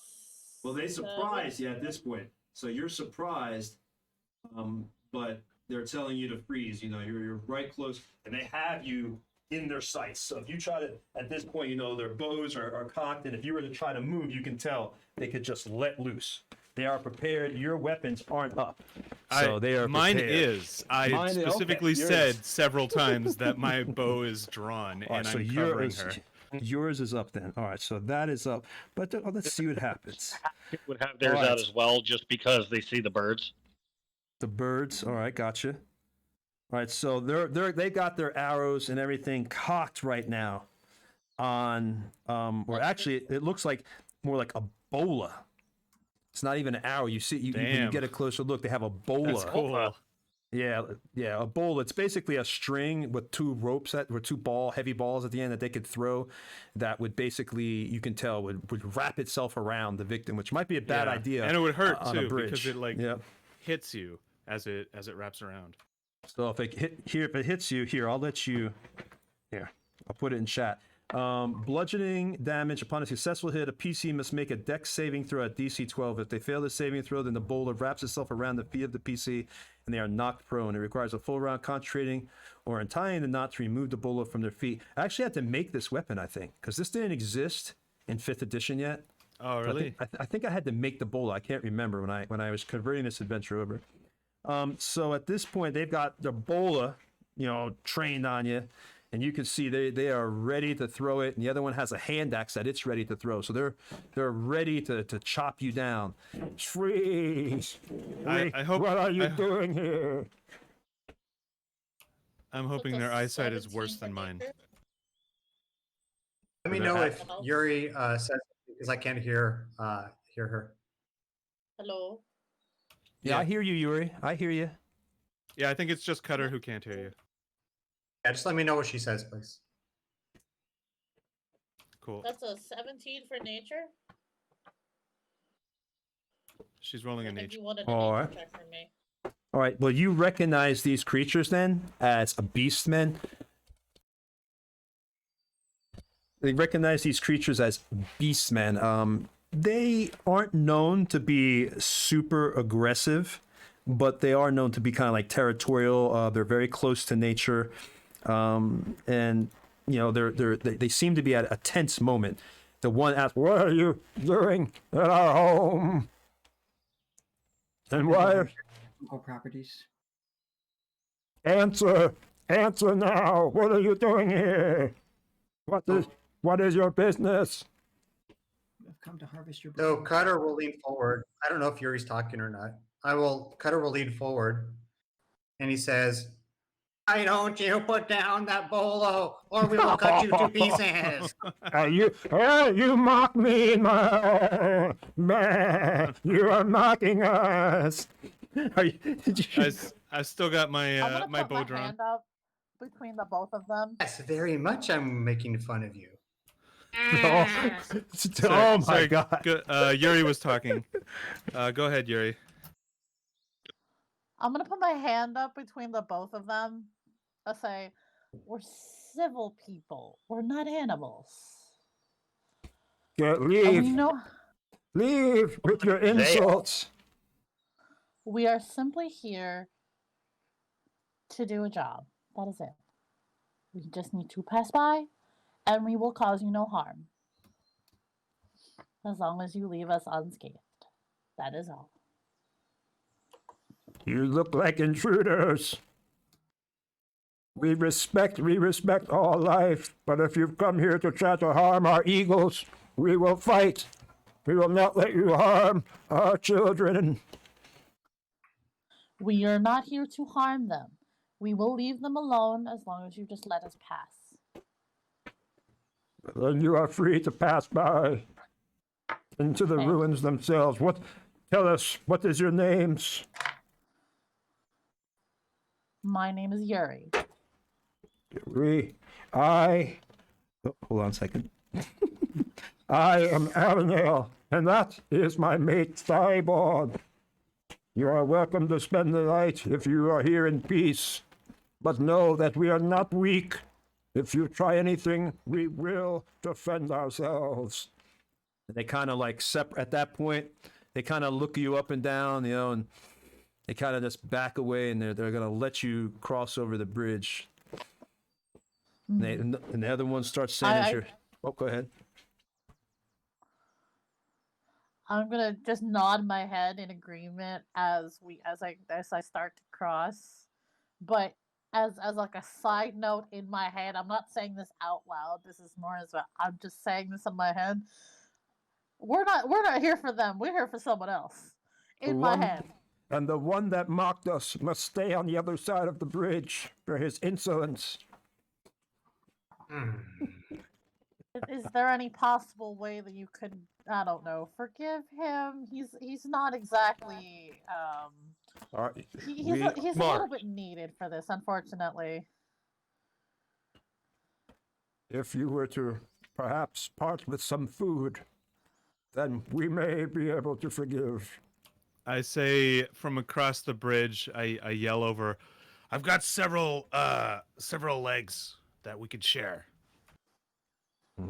The one beastman, his eyes, when you say that, he could tell it's like it perks up, and his little, like the other one, not the thighball, the mate one, her nostrils just start flaring up in happiness. Like you can tell it's like a little bit of a happy that she's gonna get some meat. Like, meat? But she doesn't say anything. You can tell that's the thought. Like salted pork. I waved Jimmy forward as in a beckoning motion. Yeah, and I start taking my backpack off and like pulling like one of the wildcat legs out. All right. So they look very, very happy now, and they are gonna apparently just they decide to let everybody come across, and they invite you to sit down and enjoy the meal with them. So I'll put everybody across here. Tony, I will say one thing that I do regret. Yes. I now regret that we didn't keep any human meat just to feed it to them. Oh, you're disgusting. You're a terrible person. Man, even I turned down the ogre meat. Their ancestors, some human or elf or dwarf, fucked a goat. We're disgusting. Yeah. You don't know that. You can't be sure of that. I mean, humans are pretty fecund. Like, Tony, if I don't know that, then I want you to prove to me by showing me the stack of notes that you have on their lineage and how they became what they are. Otherwise, canonically, at least in my head, their ancestor fucked a goat. Absolutely, I'll get that right to you. All right. Scribbles on a piece of paper. Just sticky note with half a broken crayon. So y'all are across the bridge at this point. Oh my god. And they start. So, you said you were looking for somewhere. What are you looking for?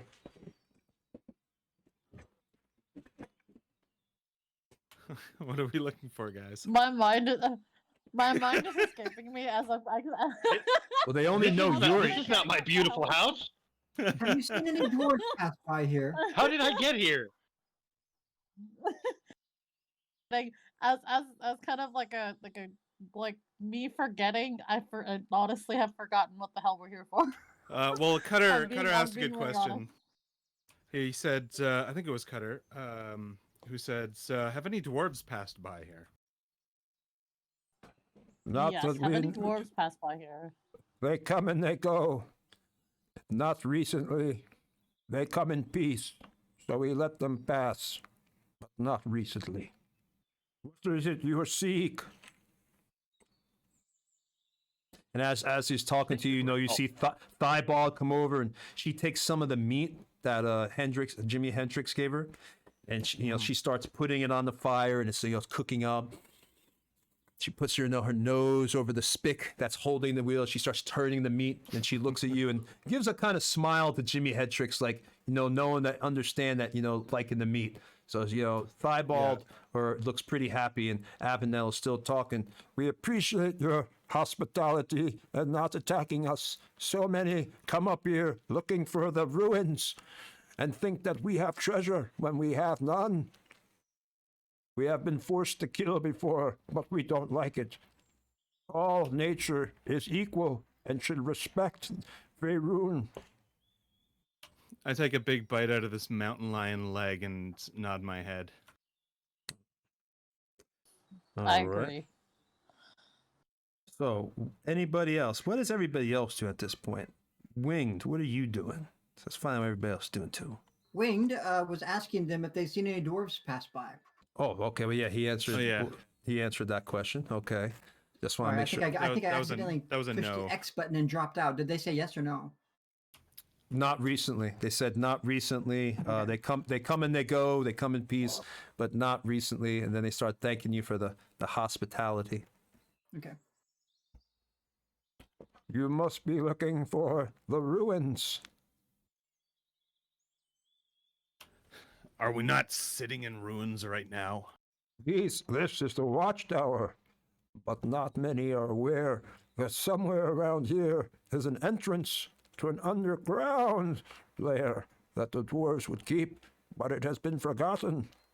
Only some dwarves know of the story. We have heard it may be around here, but we can't tell you exactly where. Go, Has go, gadget anything- investigation. Has anything come out of the ruins that you know of? There is a bear that lives nearby. Peaceful. As long as you don't harass her, we are friends with this bear. And she says her cave seems to have strange noises, but she doesn't know where they emanate from. You know what? I think we're going to investigate this bear's problem. I agree. I think this might. Anyone seems like they're going. If anyone here seems like they're about to open their mouth about what happened to the bear, Selenar is ready to silence them very quickly. Well, it might be another bear. You know, there's another. There might be another. Selenar entrance. is not willing to take that chance. Gotcha. Smart decision. There's a very silent smile that appears on Yuri's face as she just says nothing. It's just a very silent smile, and she knows what'll happen if she says anything. If she feels like she says anything. Selenar is staring daggers at the entirety of the party as the bear is mentioned, and making sure that they connect their vision with each individual member. Do we have any bear meat left? Bear meat. Oh what my is that? God. Where is this bear? Oh my god. Was that Lucius asking that question, Oh or my was God. that Oh. Josh screwing around? That was Josh screwing around. Oh Okay. my god. Oh my god. I don't want to Oh my waste a God. spell slot this early in the day, but I totally will. Fireball. Wizard's best friend. I was thinking. I was actually thinking Selenar's signature move, which is inflict wounds. Yes. I just looked at the chat. Somebody said lamb chops for dinner. I hate that spell. Yep. Hey, you know, it's probably good meat. All right. So y'all are around the So I also ask where this bear is, though. in a cave not too far past this watchtower. You'll see her. Her name is Brunhilde. But we call her Bruni. I look at Selenar. See, past the watchtower. Mm-hmm. No, so we just killed her because she's roommate. So we finished this stuff off. Did they say that they were gonna let us stay for the day? Yeah. You are welcome for your peace and hospitality to spend the night or catch whatever rest that you need here. I think we're rested already. Yeah, we're already 40. How long have we traveled since we woke up, Tony? Y'all have levels of exhaustion, remember? Yeah, that's true. I don't think I do. That's right. Screw everybody else. You're the evil party. Be bad if they're tired. Screw them. You guys are tired? What's wrong with you? Who's tired? Hatchet has a level of exhaustion. And Cutter. I don't know about anyone else. Well, if you guys want to rest, we can totally rest. All right. Try and Sure, heal I can take a this short rest, why not? exhaustion. All right. It's all right. So y'all take as you're resting, continue to chat. Avinal, she continues to eat. Therabod, they're all telling you a little bit of history about you know, how the watchtower used to be able to watch all over all the incoming, basically waterway traffic that would come in between here and go down to Faerun. Basically, anybody who controls the watchtower controls the Daggerdale or controls Dagger Falls and a large part of the trade that comes down this river. But since it's fallen to disrepair and obviously ruins, the dwarves have lost a large part of their influence and power in this area all those years ago.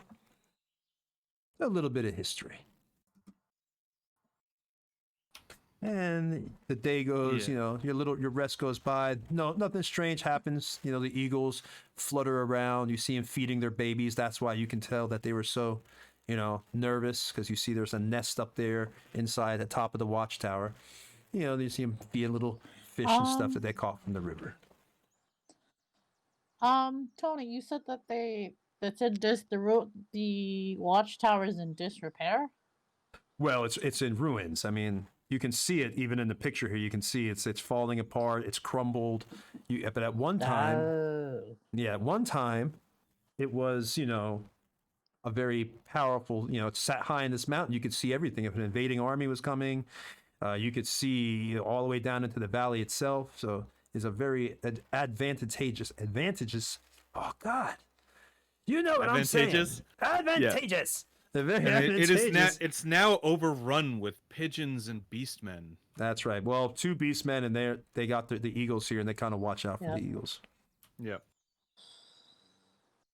All right. So I think we should go find this bear in this cave and see if we can fix our problem with the noises. Yes. So at one point, Cutter's going to lean towards Jimmy Hetrix and say, what would the chances be that there'd be some kind of treasure up in that nest? Well, eagle eggs. Those go for quite a bit.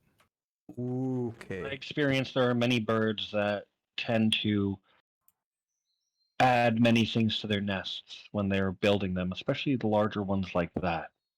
But we have these 2 down here to deal with. We have however many there are up there. And I think it would be a very dangerous venture to go that route right now. Don't let your greed get the better of you, Cutter. But on the other hand, there's eggs up there. I have an idea. I could always call a familiar up, a lizard perhaps, to scope it out. You absolutely could.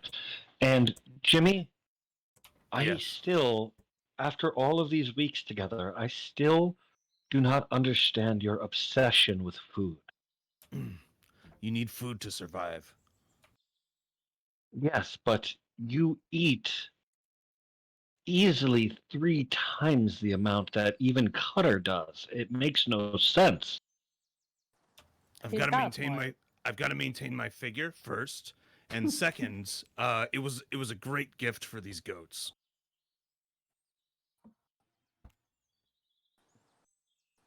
Oh yeah, that's a great figure. Selenar sort of turns away. I'm still pretty sure that Jimmy eats his feelings. One day he'll be able to talk about what happened to him. One day. Even if he eats and a his single feelings, tear rolls down my cheek. One day. So you're really somebody really gonna try to go after the eggs? Anybody going after those eggs? Actually, I can't cast that right now. I haven't prepared the spell. Unfortunately, I've prepared a different spell. Find Familiar is a ritual spell. You do not need to have it prepared, Josh. Oh, that's right. Cool. Yeah. You just have to take 10 minutes or 10 times longer than it would normally be to cast. All right. Like well, I cast Find Familiar and get a lizard to see if there's anything special in the nest. I believe Find Familiar, the first time you cast it as a ritual, it's like an hour and 10 minutes, and then long, after that, it's it's an hour. It's an hour and 10 minutes each time you cast it as a ritual. But then I think it's after the first one. It's like 10 minutes every time, or is it just an hour and 10 minutes? I think it's an hour. It's an hour and 10 minutes every time you cast it as a ritual. If you don't cast it as a ritual, it's an hour. Yes, I'll cast that as a ritual then, and send my lizard up to investigate this nest. Okay, so you're look through his eyes. All right. So there, one eagle. Gecko. You do notice there's still one eagle, of course, sitting at the nest. So let's see what happens as your roll. Ooh, I don't know how we're gonna do this. Roll me. You can roll. Let's just use your roll, but no bonuses since it's the familiar. Unless someone can tell me, I don't think bonuses for a roll, a stealth roll, would apply to the familiar coming from the character because the familiar is technically lizard, that creature. if we're looking up a regular lizard, it has a dex of 0, a climb speed of 20. It does not have the skill for stealth, so it would be a straight D20. All right, straight D20. We're going to contest the roll if this eagle sees you. Depending on the familiars, certain familiars will have either a +1 or a +2 to stealth, depending on who it is. All right. Let's see if I can even get there we go. There's the eagle. I should have got the cat, not the lizard. Huh. And this is going to roll a Roll perception. like a bat, actually. Whew. Bats have natural sonar. Ooh, you so got actually lucky. get So That bird was not looking. That bird is occupied. Unbelievably lucky. I rolled a 1. Oh my god. Nice. The eagle, and these things got eagle eyes. I mean, literally, the eagle eyes they must got poop in them or something, or I don't know, because I mean, You have septic poop tonight. how the hell does an eagle roll a 1? I mean, It must have fallen sight. asleep just as it was approaching. I don't know. All right, so apparently then your lizard, because of the roll, is able to crawl up Climb there. up the wall right behind the hawk. Yep. And inside it sees as it observes the nest. It's a huge nest. Eagles' nests are huge. And you can actually, it sees one broken egg in the shell of it just laying there, and then one whole egg. And the eagle appears to be, it's actually, now the egg itself, it's actually kind of like clutching and sitting on. But you can still see the poking of it out, and then you see the broken egg next to it. Do I see any kind of other items that would be useful in this area? Just looks like I'm not going to even make you do an investigation check for your lizard. So you really don't, there's nothing else the lizard sees, a value that it would know. Excuse me, and that you see through its eyes. It just looks like a normal eagle's nest. A bunch of twigs, everything else. I talked to, I think it was Cutter, right? I believe there's only one egg in there, and the hawk's on it. Not worth it. We should move on. My stomach grumbles. And my little gecko crawls away and comes over to rest on my sleeve. I figure we can use it for reconnaissance later. All right. So you've got your gecko, and y'all basically you're not gonna try to take the egg, or are you gonna try to get it, or? No, they're coming back. That's Okay. not worth it. That's not Okay. worth it. All right. So you're sitting there, your little gecko, your little guy runs down, and what do y'all want to do at this point? You know that a little bit beyond the ruins themselves, is a cave and a cavern with a bear named Brunhilde. And if you make fun of that name... Let's head towards the cave. All right. Here's where you're all going to... I really think that we should kind of Yeah. just focus on what we're here to do first before we go on any side quests. I'm going to try to walk stealthily. I think this might be part of what we're doing here, because if there's some noises, it might be coming from inside the mountain. Maybe that's where the ruins are. I'm gonna look at Those- Selenar to see if he's gonna try to help me at all for this, because they're all just trying to run off and just, I thought I was stealthy, but I'm not stealthy. Selenar gives Yuri a look that's just pretty much, they have to learn sometime. She Paladin, immediately are you sighs talking about- afterwards. Paladin, are you talking about the nest, or are you talking about the bear? You talking to me, or are you the group? I said Paladin. Oh, I'm sorry. I said Paladin, are you talking about the nest, or are you talking about the bear? I think we're talking about the bear. A little of both. A little of both. Well, then you must be as dim-witted as these pathetic goat people because this is no doubt the entrance to the dungeon. Ooh. I think I'm I going tried to say it a to little quietly nicer. just not say anything. Cracking her as knuckles. She knows very well. She knows very well she could probably hurt Cutter, but she's not going to. She has the power and ability to, but she's not going to. That was And she's wing. I basically winged that just thing gonna talking show- trash, wasn't it? I Was think that was. Cutter. Oh, it was Cutter. Okay, I thought I couldn't be sure. Sometimes you Cutter talking trash. So he She's senses going this. to just- Cutter's balls are just getting bigger as the sessions go Yeah. by. Well, I'm His balls I am just continue to laughing grow. at this standoff too, as they turn to each other and are tense for a little moment. And then Cutter she walks up, accidentally pushes him off the cliff. senses the Look, there's the He dungeon. walks up to Yuri. He senses that and he says, "What's the matter? Does the goat have your tongue?" That's fucked up. I would advise you to not mock me.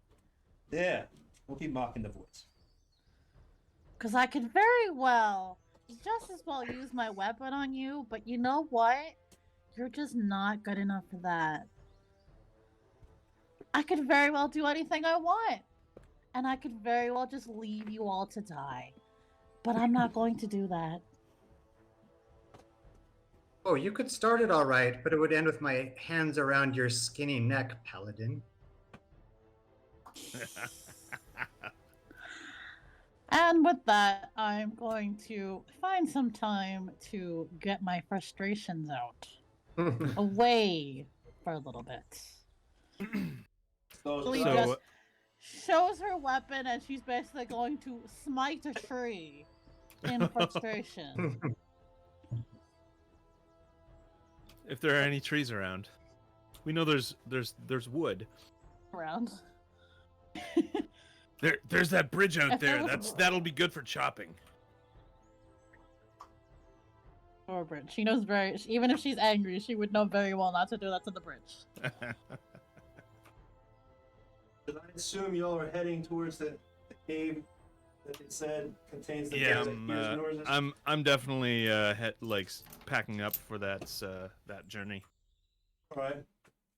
I will lead again, and I will be stealthing So we're all. as we get closer. Anyway, Since my table is only 6 foot by 4 foot, I have to put you in another spot to simulate this next scene. I do apologize. Oh, If I we're had a- zoning. We're zoning in real life. Yeah, if I had a second table, then I would have this whole thing where you wouldn't have to do this. It pisses me off. It is what it is. So I'm putting you back here on the table, and you'll just have to pretend that you walk past the cavern, or walk How past the. long? How long would this take? We'll say it took you about 20 minutes to get there.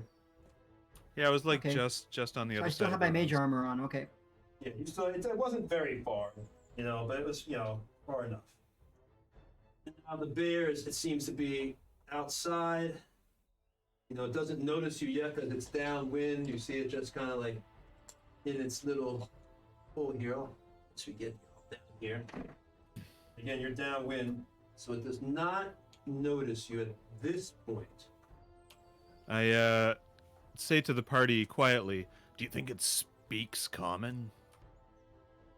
Like incredulously, No. with my eyes narrowed. Yuri is going to give you a wide eyebrow of just questioning why you said that. And it's going to be the goats spoke common. That doesn't mean everyone speaks common. I think a lot of people may learn. I think a lot of creatures may learn common, but we won't know that until we get there. Hence why the word is common. Yeah. Are we at the cave? Yeah, well, you are close. We have to use a little bit of imagination here. You are at the cave. You see the bear. It's about, at this distance, y'all kind of were able to get close enough that you can see it's about 40 feet away, but it has not noticed you yet since, again, you are downwind at this point. I'm gonna send my lizard to go investigate that cave. All right. Yeah, that's awesome. So you're gonna try to get him up in there. I'm just I'm gonna in have full him, support. slide in. He shouldn't be. I don't think the bear is gonna really notice a small little gecko, and the gecko's gonna try to see what that sound is.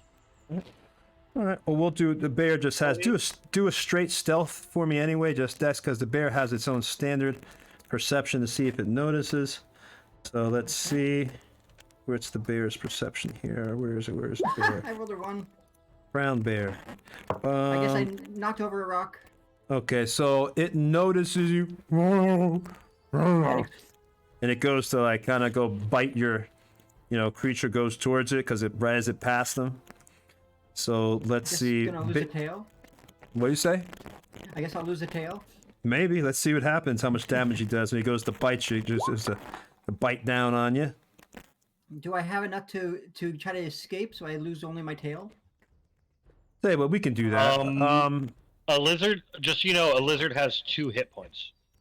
Yeah, so you'd probably be dead, but it's up to what does the chat want? Chat think the lizard should get away and be able to run back to his master, or do you think we should just eat his lizard and he has to see the last thing that Lucius sees is the inside of the bear's mouth and the horrible, horrible fear and pain of his lizard as it's eaten alive? I prefer eaten alive. That's just me. Oh, someone said save the lizard. That's probably someone in the group. No. No, it's not. Okay, all right. Since somebody in the chat said save the lizard. It just gets my tail. It just gets my tail. All right, so yeah, the lizard gets noticed. It kind of looks at the bear. The bear looks at it, and it's like that one hesitation moment of what the. But then the bear catches its senses back, goes to go bite it, and able to get its tail. So the lizard's able to scurry away as the bear just puts its head up and swallows the tail. And I'm gonna scurry into the cave. Well, I was just about to say, at that note, the bear had turned around. So it begins to kind of like sniff the air a little bit. Let's do a roll here and see if it picks up. Let's do a roll. Tony, yes. You missed it. I made a stealth roll earlier. It's on roll 20. So let's see. I rolled an 8.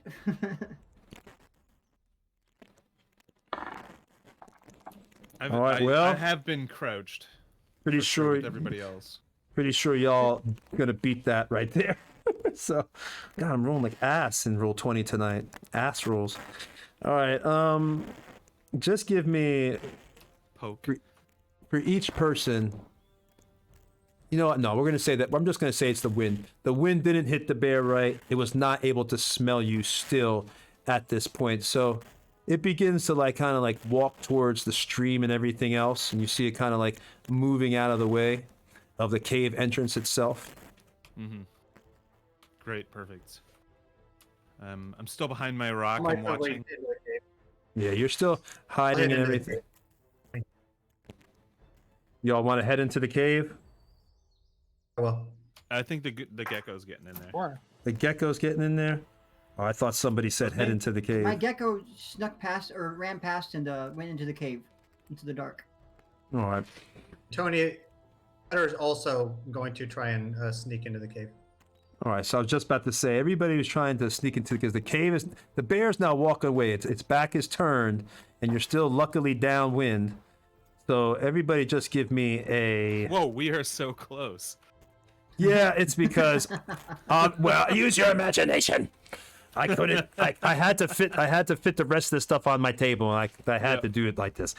Yeah. So how far away are we exactly? Right now, at this point, you're still about 40 feet, but the gecko is right now entering the cave. It made it by okay. It lost its tail, but it did. So it's small enough it doesn't even have to roll. But all y'all at this point, just roll. I rolled a 6, so everybody roll a stealth check and just beat a 6. Yeah, sure, I can do that. Yeah, Rich got an 8. Lucky, he must have rolled low because he got red. Rich that was for Hatchet. That was a natural 1 for Hatchet. Damn. But luckily there are no critical failures on the check. Yeah, she has crazy high dex anyway. I got 13. Okay.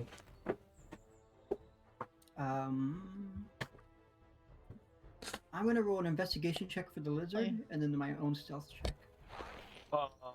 Unfortunately Tony? for me, I have to roll at disadvantage because I'm As do I. That's right. So I have. I wish two I could aid you, 18s, but I had to make my own check. But Okay, it's still a this gecko straight can't roll, see so it's anything an in 18 that straight. cave. I rolled a natural 1 for the gecko. No investigate. Great. Gecko notices as it's going. You tell it to investigate. For whatever reason, maybe your connection wasn't strong enough, and the gecko notices like a fly sitting around some of the old meat. It like goes straight for the fly, and it's now running around the cave man. trying to catch this fly. A gecko after my own heart. You hear Lucius just like cursing under his breath. No, get back to what I told you to do. No. Right, so somebody just passed. Winged, you passed your stealth. Is everybody? Yuri. Yep. Did I pass my stealth? I got a 7. Yep, you passed. Yeah, 'Cause the you bear. passed. Tony rolled a 6. Yeah, because wow. Yuri, what was your roll?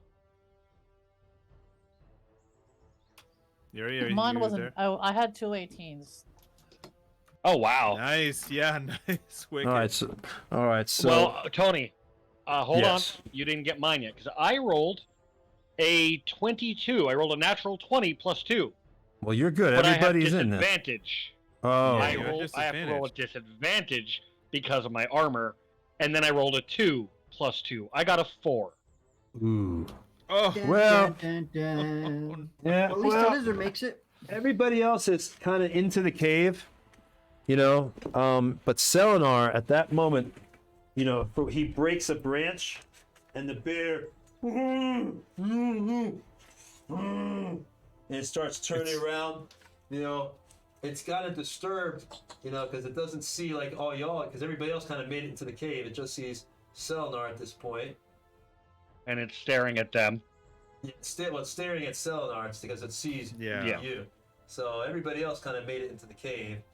I can't put you on the other spot I created for you yet until you get past this point. And it's the bear is just looking up, you know, arches up, you know, and like it's going to attack and it's trying to intimidate you. And it falls back down and continues to walk towards you. What do you want to do? It's almost I'm going to action. try to guide it further away from the cave. You're gonna like walk away from it or run away? Yep, facing it, but running at a speed of 35 feet. If I have to dash, I will. But I am moving 35 feet away from it and sort of like banging on the shield that I have, keeping its attention. And as I do so, I'm going to cast Sanctuary on myself. That's you're a good idea. You're going out. You're being a hero. Who would have thought? No, that? I'm not. I'm being smart. They want to see what's in the cave. Now it has to make a wisdom saving throw every time it wants to try to attack me. Ah, okay. So you are running away. You've ran a good distance. You're at 35. Let's see if the bear catches you. We'll do a contested throw to see if the bear is able to catch you. We'll just do regular dex versus dex. Go ahead and roll me a dex. Well, I mean, based on its speed alone, it should be able to catch up to me. I have a 35. It has a 40, right? Well, I was trying to give you a chance, but if you want to... Oh, no. I'm trying to kite this thing. I'm trying to draw it away. Technically, even in real life, the bear would catch you because they run at like 30 miles per hour. So you'd be dead trying to run from a bear. All right. What I'll do, sake of fun times. Attack me. Fight me, bitch. Fight you, bitch. As this is happening, I'm sneaking into the cave. Everybody else is leaving Selenar. Like, bye.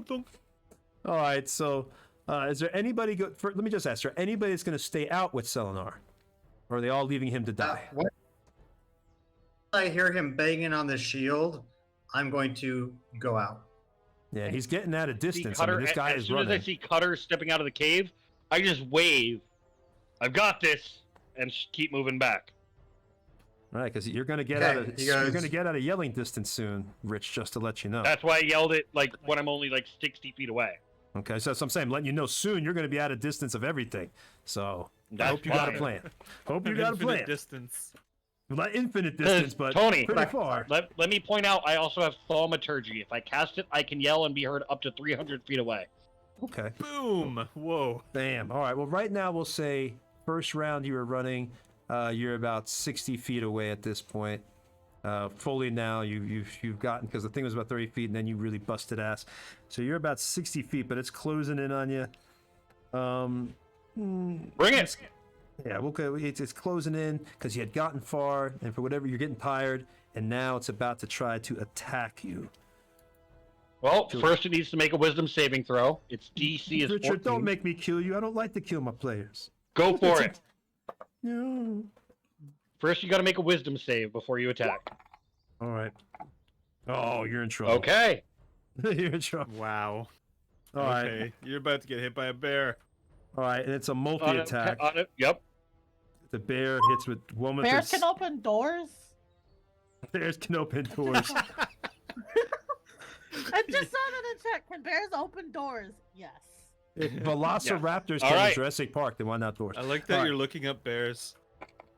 Here's the first attack. Oh, now I roll good. Now I roll good. A 21? Wow. I Yeah, think a but it's- 21 hits, Tony. I have an AC of 14. But it's not a crit, though, because I didn't actually Yeah. roll. Yeah, it's just... All right, so that does 9 damage. And then... That's a solid hit. And then the It's a good claws... hit, yeah.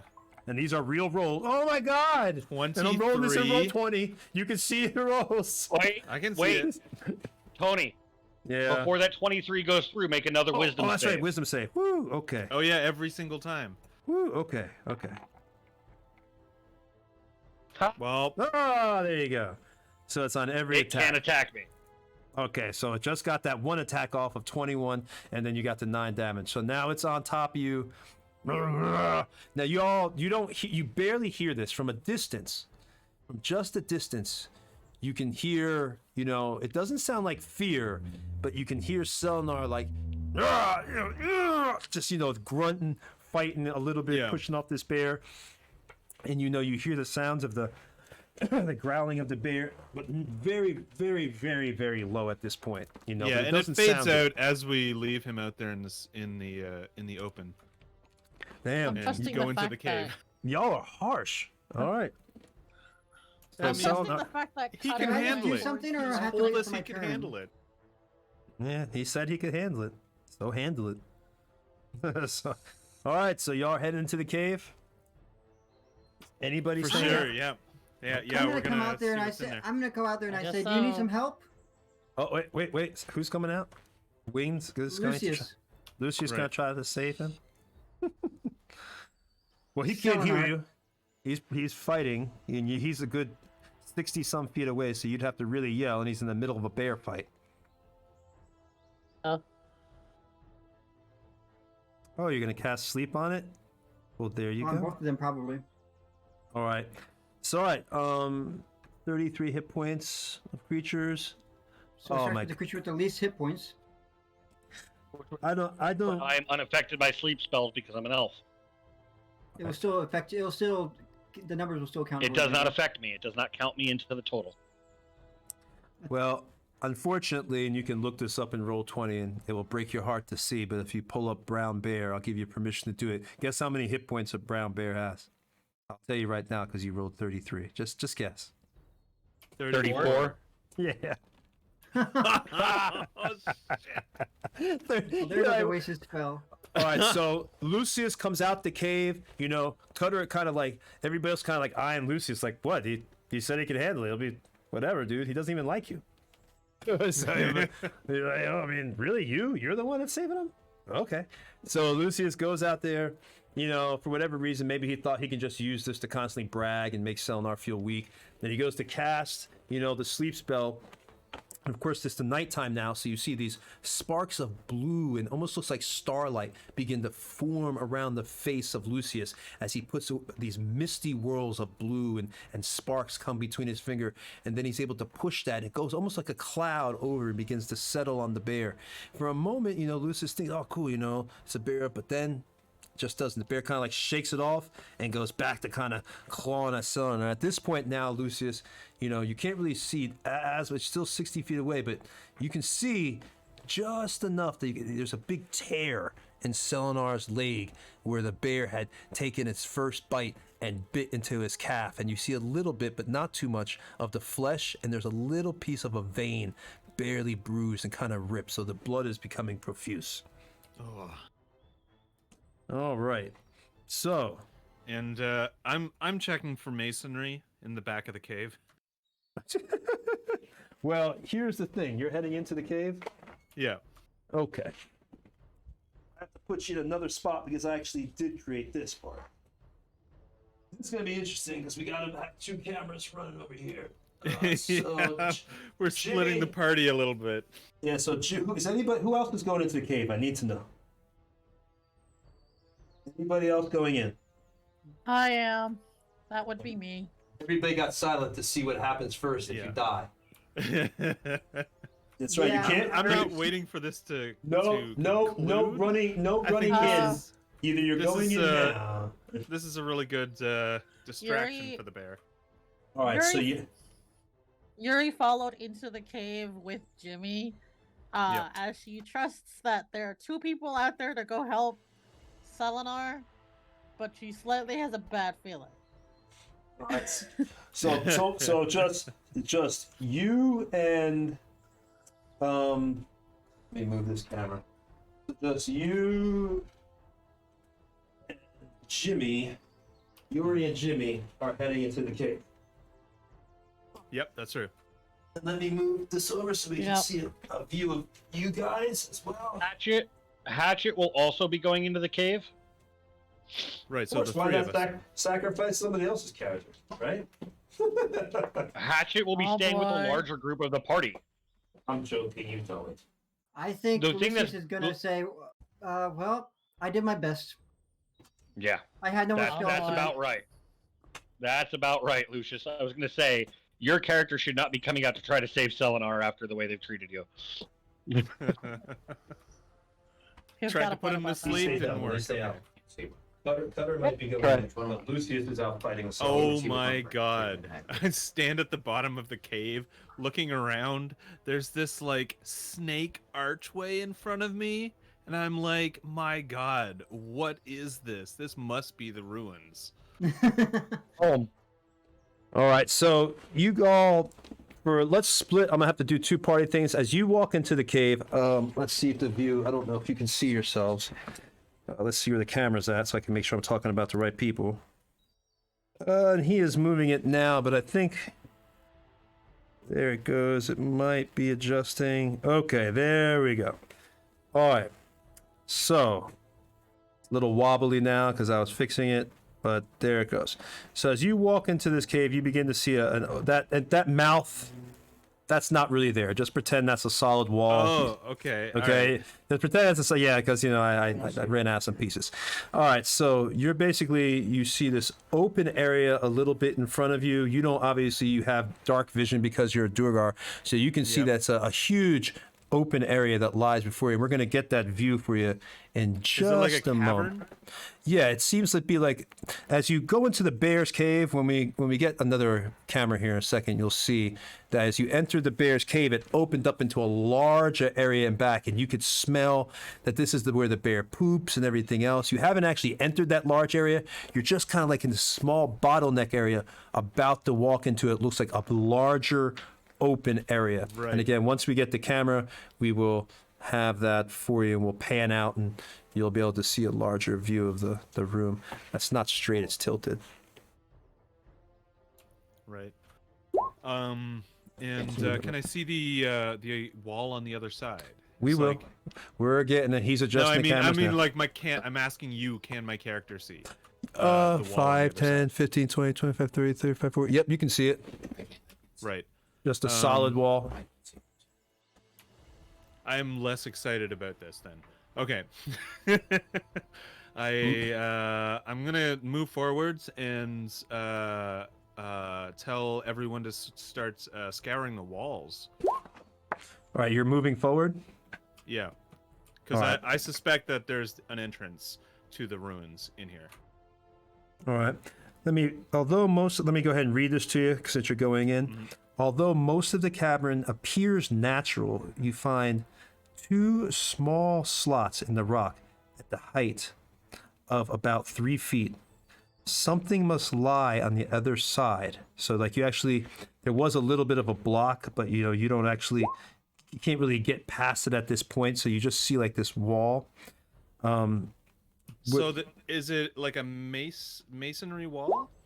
Yeah, it's like a wall itself, and there seems to be like, there's light. You can kind of see it coming from the other side. So I'm sorry, I messed up. I should have told you this first. So you see there's a larger area behind it. There is, but you can't really get past this wall because it's right in front of you. And it looks like there's 2 small holes. Something must lie on the other side, but your light isn't strong enough to show you anything except the darkness. But you, because you're a Durgar, you can actually see that you can tell that there's something else on the other side. Right. What would you like to do? And let's go back to the other party right now. Go ahead. Okay. But as you think about what you and Yuri are gonna do, let's check out the other party and switch cameras to get back to them and see what they are doing. All right. So we've got Cutter over there because he's technically not walked fully into the cavern.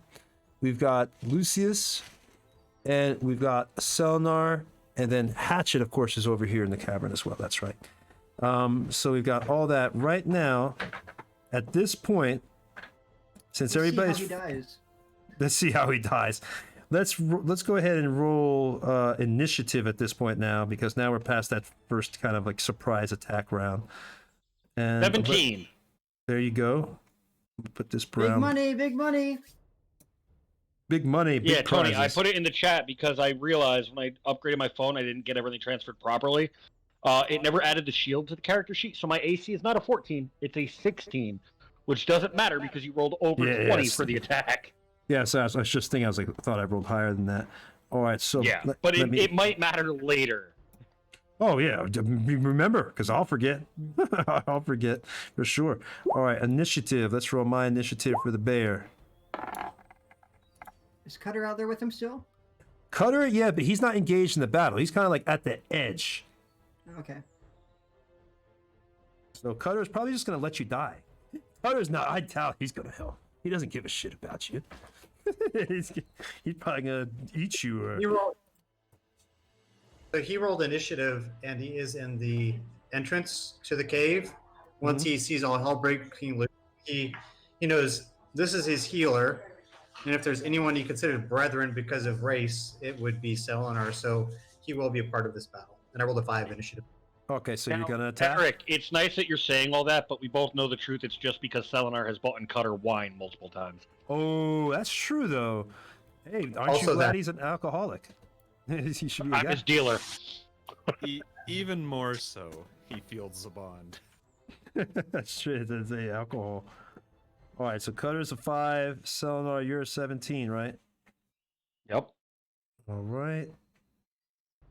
So let's put Selenar down there. No, Cutter would stay over there. That's Cutter. He's attacking the bear. I probably dropped him. I thought he wasn't ever going to help them. I thought for sure he would. Players always do the unexpected. I thought Cutter was just going to let y'all die out there and just watch and get popcorn. Like, oh, what's going on here? Okay. All right, so you got 17, Cutter got a 5, and Lucius, go ahead. What did you have, buddy? I thought I was inside the cave, so we're not doing that. No, Lucius went back in the cave. Oh, you went back too? Yeah, I just said, well, I did my I did my best, and I walked into the cave. Yep. Yeah. All right, so you're technically not in that battle then. Okay, that's fine. Yeah, I used one of my spell slots. That's as much as I can, use. We are 4 strong in the cave. You can say with confidence that you did try. All right, so Selenar, then you're up right now.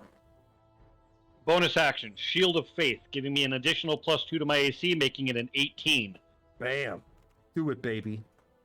Action, disengage. I'm going to back up 35 feet.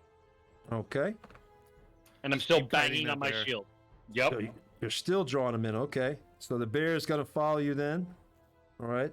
It can come up. It can make. If it tries to attack me, it still needs to make a Wisdom save. You got it. It's about to get near Richard and try to attack him right now. Let's make that Wisdom save. Rich, you may not want to do that because once you cast a spell, Sanctuary is canceled. That's a Once concentration you spell. attack an enemy or cast a spell that affects an enemy. It's a concentration This spell. wording. But that's fine. That's fine. Sanctuary is not. Sanctuary lasts solid. It is not Well, a let's concentration spell. just put it in the chat and I'll read it. Put it in the chat room. Sanctuary is a duration of 1 minute. The warded creature makes an attack or casts a spell that affects an enemy creature. The spell ends. All right. So I you apologize, and you're correct then. all right, so you would have to, and the spell you're making right now isn't attacking him or affecting him. It's just buffing my own AC. Buffing you. Okay. All right. Then that's a fair ruling. All right. So he rolls wisdom save. And the shield, for the record, the shield of faith is concentration. Okay. So if I get hit, I have to save against it to try not to lose it. All right. Well, let's hope you don't get hit. Wisdom save. He'll not be able to hit on Its that. first strike misses. Let's find out the second strike. Now, hold on, Tony. Any creature who targets the warded creature with an attack or harmful spell must first make a wisdom save. On a failed save, the creature must choose a new target or lose the attack or spell. So yeah, it gets its multi-attack against me, but it has to make the save each time. All right. So let me go ahead and try one more time. Another wisdom save on you. And it failed that one as well. All right. So good news for you. My bear is obviously not very wise to the world. So he has failed that. And it is now Cutter's turn. Yeah, Cutter, you would see it sort of like rear up and then not attack. So it's going, yeah, it goes to attack. What you actually see is Richard is sitting there. He casts the shield, and around him a white light seems to like radiate actually out from inside Richard and forms into like almost like a hard shell. And then, of course, you also have the sanctuary, and that's up, and that's a transparent. So at that moment, the bear goes to attack him, and it goes straight down, and it hits the shield. The claws just bounce off. You see a piece of the nail of the bear, the actual claw, chip off. And it kind of like yells a little bit and howls in pain, but no real damage is seriously taken off it. And then the second attack, it tries to come with its claw or its bite and tries to go straight for his neck. And that just stops short. Like the bear, almost like it's hitting like an invisible barrier, just can't push through. And it stops. Richard is terrified, but he's still, Selenar is terrified, but he's still safe. Actually, you just see that rictus, sickening smile that Selenar gets in the middle of battle. Okay. As Selenar just stands there watching this happen. Satisfied. All right. So that's right. And both times missed, no damage. And now it is Cutter's turn. What do you want to do, Cutter? How far away am I? At this point, I'd 5 feet. Yeah, you'd be pretty far at this point. All right. I will let loose.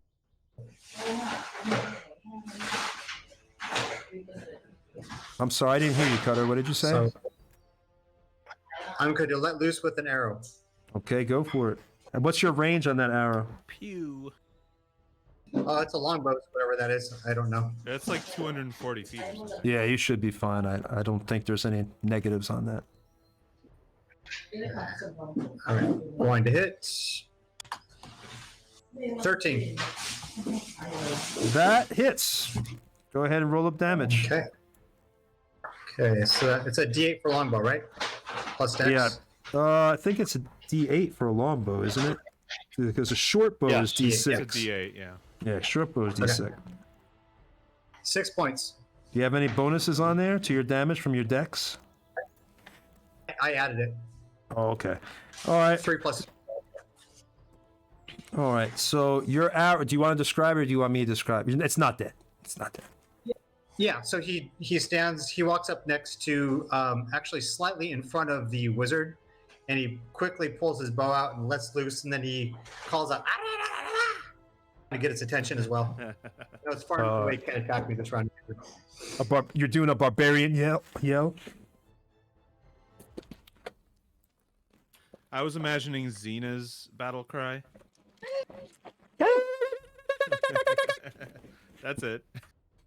I never even watched that show. I don't even know that. It's All it, right. yeah. Yeah, that's how famous that yell is. All right, so you taking some damage. Bear got hurt. He shot the arrows now poking out of its, not its butt, but the cheek of its butt right near its tail. So that's a big arrow just stuck right there. Right. All right, so now let's go back real quick to the other team as they're walking into the. Can we switch cameras again?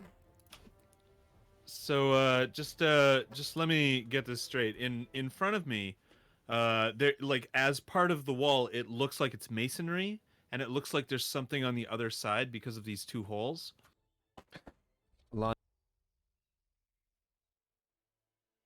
Is that right?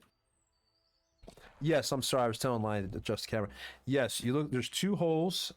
It's just a wall, and you can tell there's something on the other side, a larger area. I want to know if I've seen anything like this before, like as like a history check or whatever. Give me a, and since you're a dwarf, and this is give me an advantage. I'll let you roll with advantage because I've got stone cutting. That's right. You're gonna get which an advantage. Which is what that is. So go ahead and roll me a. Let's make it investigation rather than history, wouldn't it? Because you're looking around, I would think, checking. Right. Okay. Yeah, I mean, history would tell you like about the history of the place, I think, but not the trap or if it's or whatever it is. Damn motherfucker. With advantage, I rolled a 19. Well, you're dwarven. You can tell by your stone cutting skills that this looks something like a trap of some kind. That something would come out of these holes, although you can't yet looks in the hole. Right. So it's definitely a trap. Yeah, you can. Go ahead. I'm gonna turn to the rest of the party and say, "Well, this is a trap, so watch your step." And point to the wall. Hopefully, they can see what I'm seeing. But you can't get through the wall. All you see is those two slit holes. Yeah. So, and that's all I can see. There's no like obvious mechanism to open a door or anything like that, or trigger for the trap. Can't really see it yet. You can try to do another investigation check to look to see if you find the mechanism. Right. Cool. I'm gonna do that. Can I assist him in some way? Well, you can look for traps yourself. I mean, if you'd like to look, possibly. Yeah, well, he can use the aid action, and that gives me advantage. I want to see how the thing is, aiding with somebody looking. I could see aiding helping a door, lifting something, but aiding looking with your own eyes. I don't see how somebody can make your own vision. Yeah, better. no, he could roll his own then. This one is without advantage, right? Because I'm not necessarily. Yeah, this is just you're looking for a mechanism. Check. Yeah, right. Okay. Perfect. As they're doing this, I'm going to do a perception check just to make sure we're not like, I don't know, being watched or being followed or someone's trying to attack us. I'm going to do perception. Okay. Right. And I just rolled a 20 investigation. All right. You can tell that it looks like there's a small in the very, very bottom of the wall. It looks like there's a small hole, just the size of like maybe not even a quarter-inch diameter. Like you could just stick the shaft of an arrow through or something like that. And now Yuri, you rolled perception. You don't notice shit. Yuri fell asleep behind y'all. Yuri fell asleep. He's distracted. That was sad. Distracted by the bear attack outside. No, chilling it's out, more sleeping. like I fell asleep watching you all. Yep. So that's what I do. I stick an arrow inside. I say, "Watch it. I'm gonna try something." Okay, where are you standing when you stick the arrow in the wall? I'm getting really far back. I am like, it's on the bottom of the door, right, or whatever it is. Yes. So what I do is I kneel down, and like I'm really close to it, and I jab it in. All right. So are you standing in front of the slits? No, like a little to the side. Okay, there we go. All right. So you jab the arrow in, and as you do that, you hear a little bit of a whirring sound and a cocking, and then out comes 2 crossbow bolts that fire straight past everyone.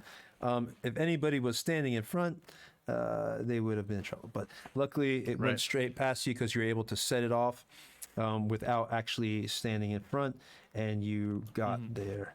All right, and now at that point, the wall, you can see it when it shoots, it kind of like opens up just a little. It's not so much a secret entrance, but you can tell it was meant to, like, somebody had to disable it, and then it makes it easier. And now you can kind of like, you see just a little bit of this stone, but now appears to be like a doorway.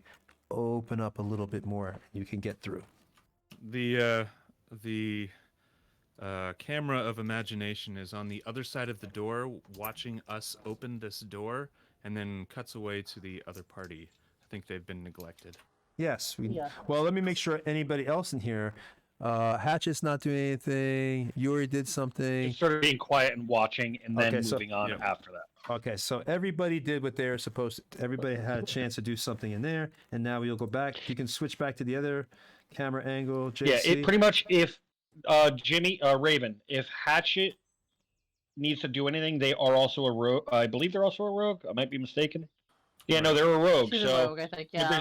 if there's any type of like trap disabling or anything that Jimmy would want help with, Hatchet will absolutely help. Otherwise, they're sort of just keeping quiet and very cautiously observing.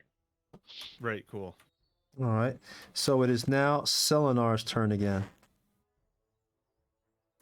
Well, I have Shield of Faith up. I have Sanctuary up. I have a nice wound on my leg. I will take the action to disengage. And once again, I will move 35 feet, drawing it further away. All right, anything else? That will be my turn. That's your turn. All right, so you're going. All right. The bear, it's been struck now by Cutter. So it kind of like turns around because Selenar hasn't hit it. Plus Cutter yelled and then struck it. So it sees, after the pain it felt in its butt and they get hit by the arrow, it turns around and now it starts kind of heading back for Cutter. And it's dashing, which means you won't get it, obviously, because you're still 95 feet away. So it's able to make it right close to you, but it doesn't actually make it to you yet. And that is the bear's turn. And now it is Cutter's turn. Is Lucas next to me? No, it's about 15 feet away from you now. Is Lucius next to me? The wizard. No, Lucian went down into the cave. Lucius is next to you. I don't know why I thought you went down in the cave. Delicious. Sorry, Lucius. Yeah, sorry. Lucius, you definitely came down into the cave with us. Yep, I was right next to you investigating he's in with the you. cave with us. And then I got far back from you when you just decided to disarm the trap. Yeah, so the party that's outside is going now. Yep. Yeah, Lucius, you're down in the cave. You're not out there with us. Nope. Okay. Because I see him on the board.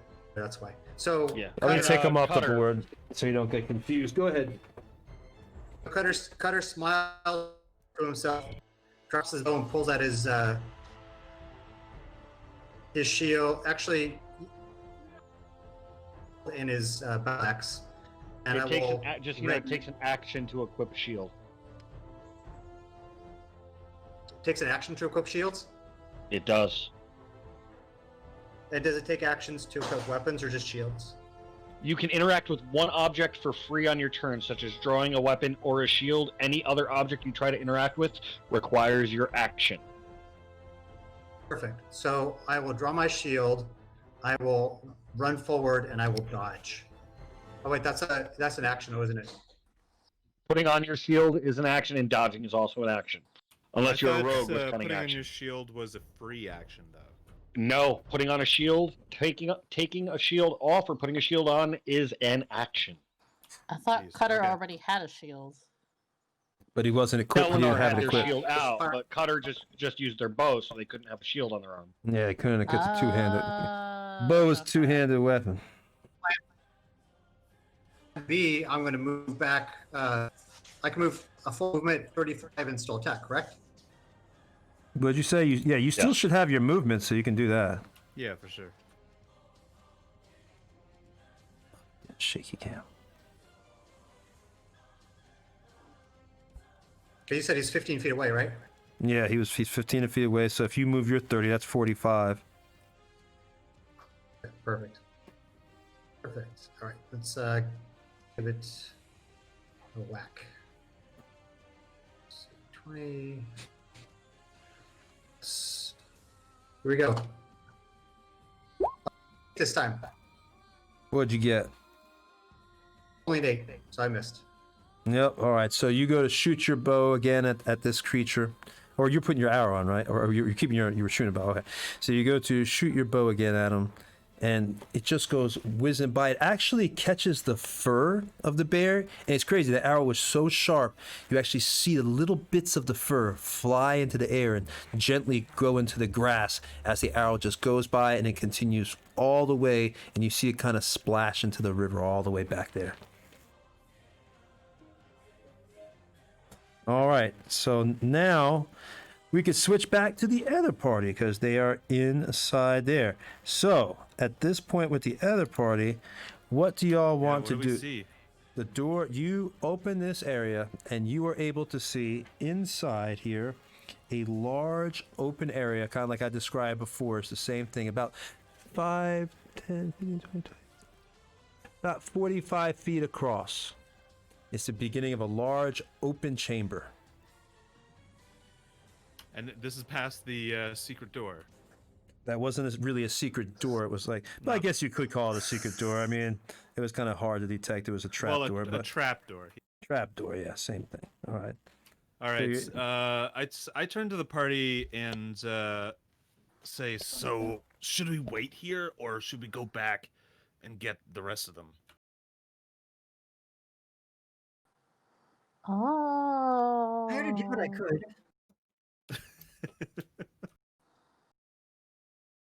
But we do need some muscle in the group, and we do have Yuri. But if we're going to be facing dwarves, I think we'll need more numbers. Yeah. Yeah, I really don't think we should be leaving the rest of them out of this fun. Yuri just smiles after she says that. Let's go get them and bring them in here. All right, so y'all That gonna. bear looks pretty big. You don't think they made it?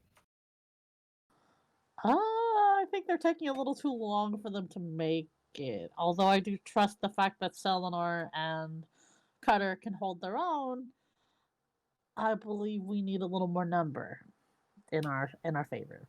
Right. All right. Well, let's go back and get them and tell them that we found the ruins. Okay. Let's go back. You haven't found the ruins. You found the cavern. Yeah, this whatever this is. There's a Yeah. trap door down there, and it's worth investigating. There you go. All right, let me move y'all back to the bear area.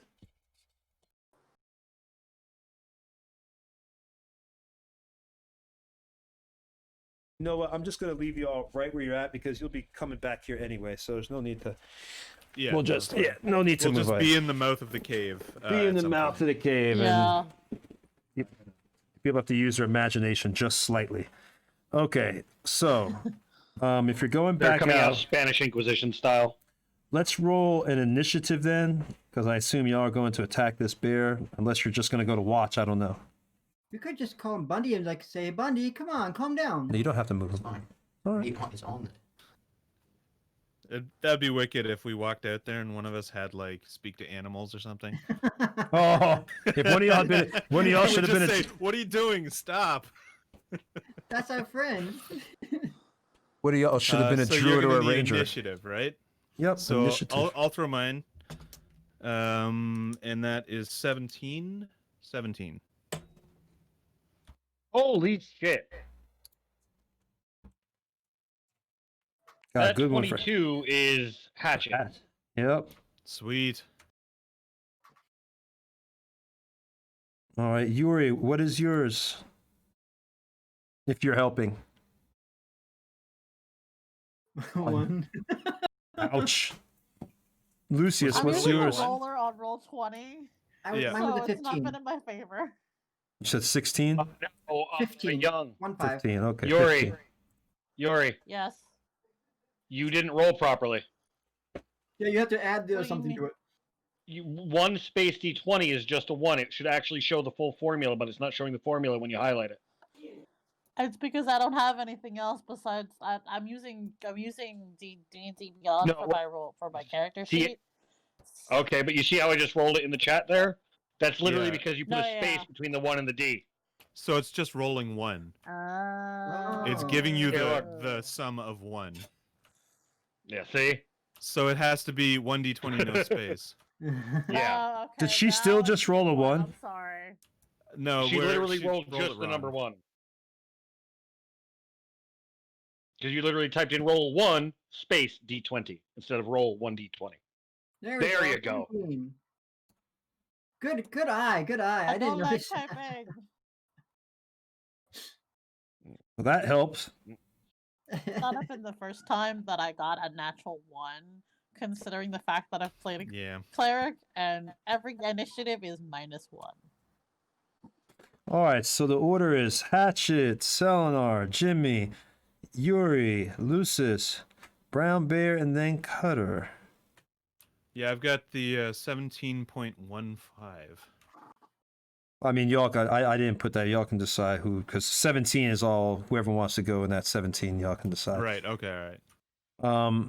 But Hatchet is up first. So what does Hatchet now want to do? Well, Hatchet, I need to look at something real quick. Dash, disengage, or hide. All right. Hatchet is going to come out of hiding in the mouth of the cave. Mm-hmm. Rush up. And get a sneak attack off using the rapier. Oh, she has enough to make the space. Yeah, she should have enough because now the bear came back at Cutter. So yeah. All right, go ahead and roll it up for me. Let's see what she gets on roll 20 here. Rolling and 500. She's going from hidden. It would be advantage. Yes. Rolling 500. A 15 to hit. That hits. There you go. So that's 5d6 damage, or 5 damage plus 1d6 for the sneak attack. So 11 damage. Damn, that's nice. That's nice. They're then going to take the disengage action as a bonus action because they have cunning action. Mm-hmm. And with that, they are going to disengage and move back the remainder of their movement. So if they had to run up 15 feet to get to the bear, they're going to run back 15 feet. Well, I'd say it took almost, we'll say... If they took 20, they're going to move back 10. Yeah, move 10's good. 10, because you're running out that cave. I don't want to be like giving you too much, because then it's like you can't be. That would have to be a dash. So we'll just say you're a little bit into the cave, and then that was it. All right. Okay. All right. But you hit nice. Do you want to describe your damage, or you want me to describe? You can go for it. Okay. So out of this cave, this tabaxi comes running. Paws. She licks her paws to get everything slick and pulls this rapier right out of its sheath from her back. She's actually carrying the rapier on her back and runs up to the bear. You can see the arrow from Cutter is still sticking out its butt. She takes the arrow, pushes it into the bear to make it scream harder for the crit attack damage, and then takes that rapier and attempts to shove it literally up the bear's rectum so it can pierce the intestines and kill it from the inside. It hits, but she's off a little bit, and you actually see the rapier come out the top and tip on the bear's spine and actually hurt one of the vertebrae. A little bit of the spinal juice is tipped on the part of her sword as she backs away. Gross. There we go. And now it is Selenar's turn. Selenar sees that the bear has chased up to the rest of the party. Apparently, they didn't want to listen, and they are all coming up out of the cave. They are going to take a knee really quickly, reaching down to grab the wound on their leg. Okay.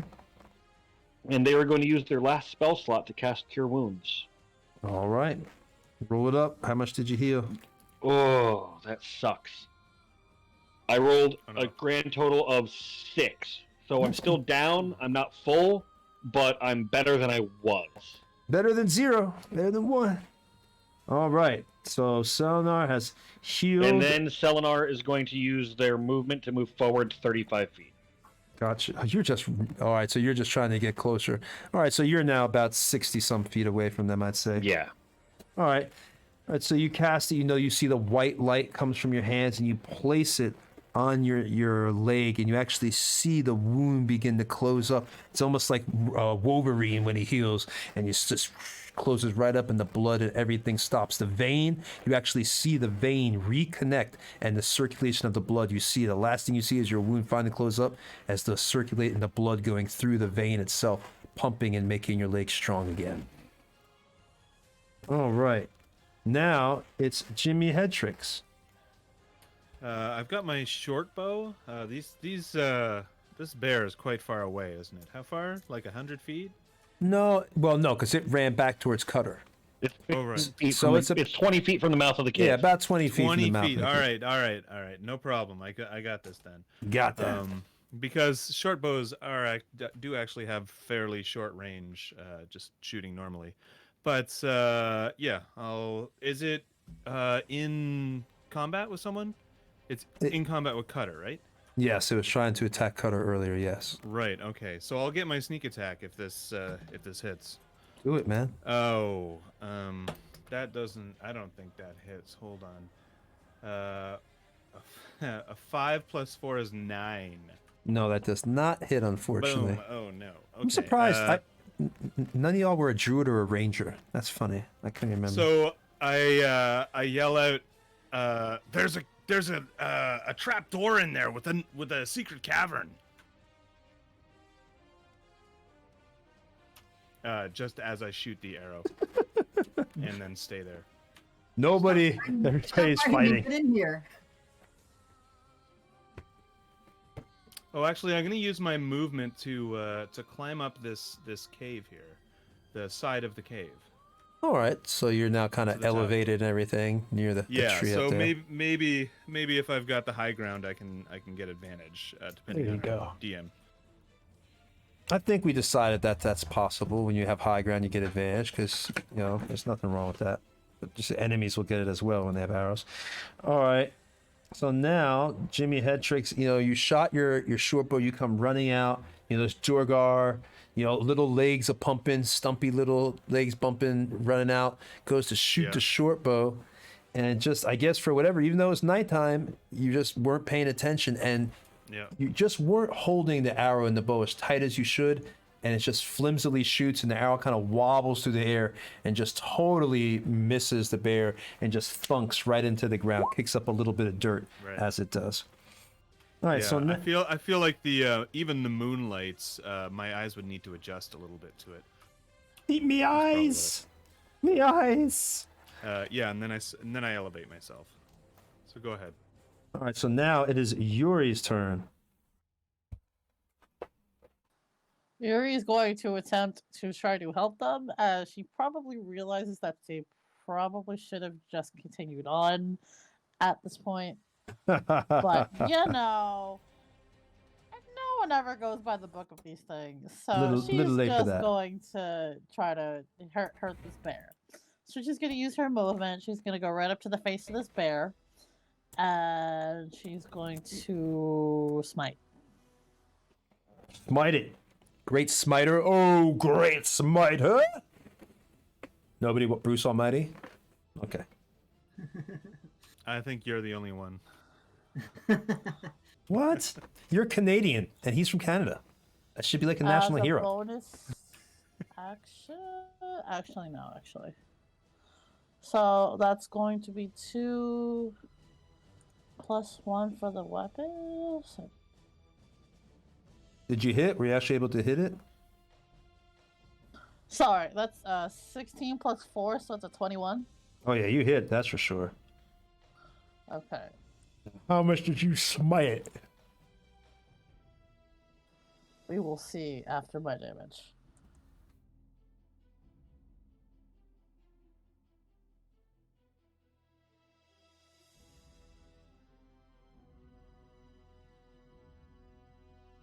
So that's 27 points of damage. Oh, nice. Mind you, all of that's radiant, by the way. Good. Somebody Yuri, goal! Okay. All right. So you want to describe it? Because it's down. It's down. You can go for it. It's okay. All right. Striding out the cave, confident, powerful, strong, godlike, comes this fallen Aasimar. Sword comes out of the sheath, glowing with power, striking down. Yuri comes down and with one mighty strike, literally cleaves the bear in two. You actually, it's a sight to behold. You've never seen that kind of strike. The only thing holding the bear together at this point is a little tuft of skin at the bottom of its fore section. But other than that, and what's crazy is for a moment the bear is still alive. It goes to growl and try to attack Yuri, but it falls because it can't move its back legs. You could see it suffering.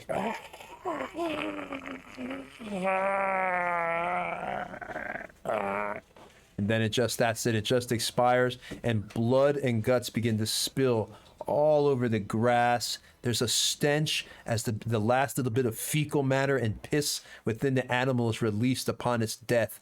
And a horrible, all of the shit everywhere. Piss, blood, it's disgusting, and it's dead. If that's not obvious. That is some Ninja Scroll shit right there.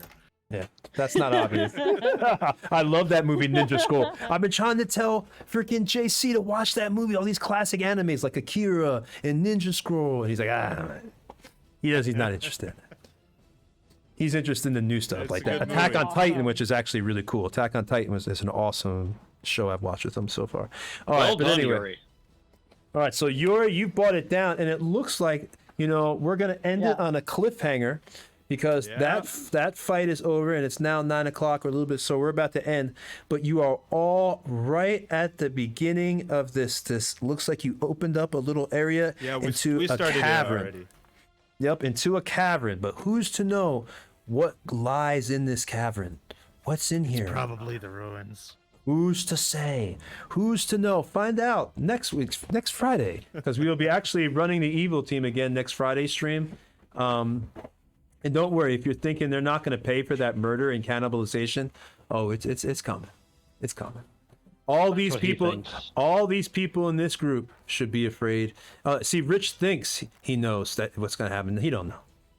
He don't know. It's going to be bad. It's going to be bad. They're going to get it. All I know is I have a plan for about 15 different possibilities. Except when Tiamat comes down and kills everyone. Oh, I have a plan for that too. Tiamat isn't even in this world. This is Faerun. That'd be Dragonlance or Kryn, technically. All right, so actually, it would also be in Faerun. Tiamat is the five-headed mother of dragons. Yeah, but here she'd be. Here her name would be Tahoxis. No, Tahoxis is Greyhawk, not Faerun. I thought because Tahoxis. Oh no, it's Dragonlance. Tahoxis is still Dragonlance. I ran because Tahoxis. I think you're wrong. Sorry, Tony. Yeah, I ran Horde. I suck. Tiamat's definitely in it. Horde of the Dragon Queen. Well, then, in the books I read as a kid, all the books, Tahoxis was in Dragons of Spring Dawning, Dragons of All Twilight, and that was in Kryn. So that's weird. Yeah. That's weird. Because I even read the Twin series with Karamon and all that. At any rate, DM was wrong. So everybody gets inspiration. Everybody gets a DM making a mistake. Inspiration for DM. I didn't know we were on Oprah. DM. Everybody gets inspiration. Tony, for the record, Kryn is the Dragonlance setting where she's known as Tahoxis. Yeah, that's what I said. Yeah. I said Tahoxis was Kryn, and then somebody said no. Yes, I was like, oh. But you said no. That you also said that Kryn is Faerun. No, I didn't. We're in Faerun. I didn't say that. I did say. Oh shit. Okay. You still. Oh, everybody still gets inspiration. Okay. Well, I was wrong, but let's go ahead and call this a night. But to everybody in the group, thank you for so much support tonight. This was an awesome awesome night. We had a lot of subscriptions, a lot of cheers. But even if we didn't get the bits and everything else, just everybody coming and watching, we really, really appreciate that. Every little bit of support helps and is getting us towards our goal and dream of maybe one day becoming a partner and getting even more tables and just getting much bigger and better games. Because this is not my ultimate goal. My ultimate goal is 6 tables, which would be about 36 feet long, so I can create one continuous world with every possible biome. So you'll have swamps, castle, forest, town. So any adventure that we run, we could run anything at any time just by changing a few little pieces of scatter terrain. And then I'll have one table that's all about dungeons. So whenever I know someone's going to be going to a dungeon or something like that, I can have that one table to constantly move around pieces. But what I dream of is just having a seamless transitionary game where everything's already set up. The only thing we have to move is a camera, and it's a complete overland world so they could just explore to their heart's content. Because imagine having one 6x4 table that's just all forest. All the movement points would become real. But yeah, thanks for guys. I've got to jump off here. Just real quick, good night, everybody. Thank you all. I will see you all very soon. And don't forget to tune in on Sunday for Curse of Strahd, where you get to see me torture Tony in worse ways than he could ever imagine torturing us, because he has a conscience. That's true. And I also I feed lots of potatoes to people because I'm the old man vampire hunter in that game, and I love potatoes. Later, guys.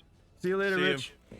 And so yeah, thank you guys for coming. Please tune in next week. Please follow us on all our social channels. I'll put it in the thing here again. But we have Discord, Facebook, like everybody does, Twitter, Instagram. So if you want to see a lot more of the builds that we've done, because this is just the build for this game, but I have tons of builds. I have docks builds, dungeons, and all sorts of pictures all over those social media channels, including all painted minis and all sorts of stuff. So if you're interested in that kind of stuff, you just want to take a look at some pictures and see what other builds we do, that's great. And again, if you're interested in hiring us ever, just reach out to us on Facebook. Right now, we're just going to do like $25 per person for a 3-hour session, 3 to 4 hours actually. So yeah, you'll get a 3 to 4 hour session for $25, and you will have basically exactly what you saw here, except it'll be private for just you and your friends to play and do whatever you want and say whatever you want. All right, and thank you guys. If everybody wants to say goodbye, I'm the bye DM, and everybody else want to say bye bye. Yeah, bye. I mean, thanks, 11 Elite.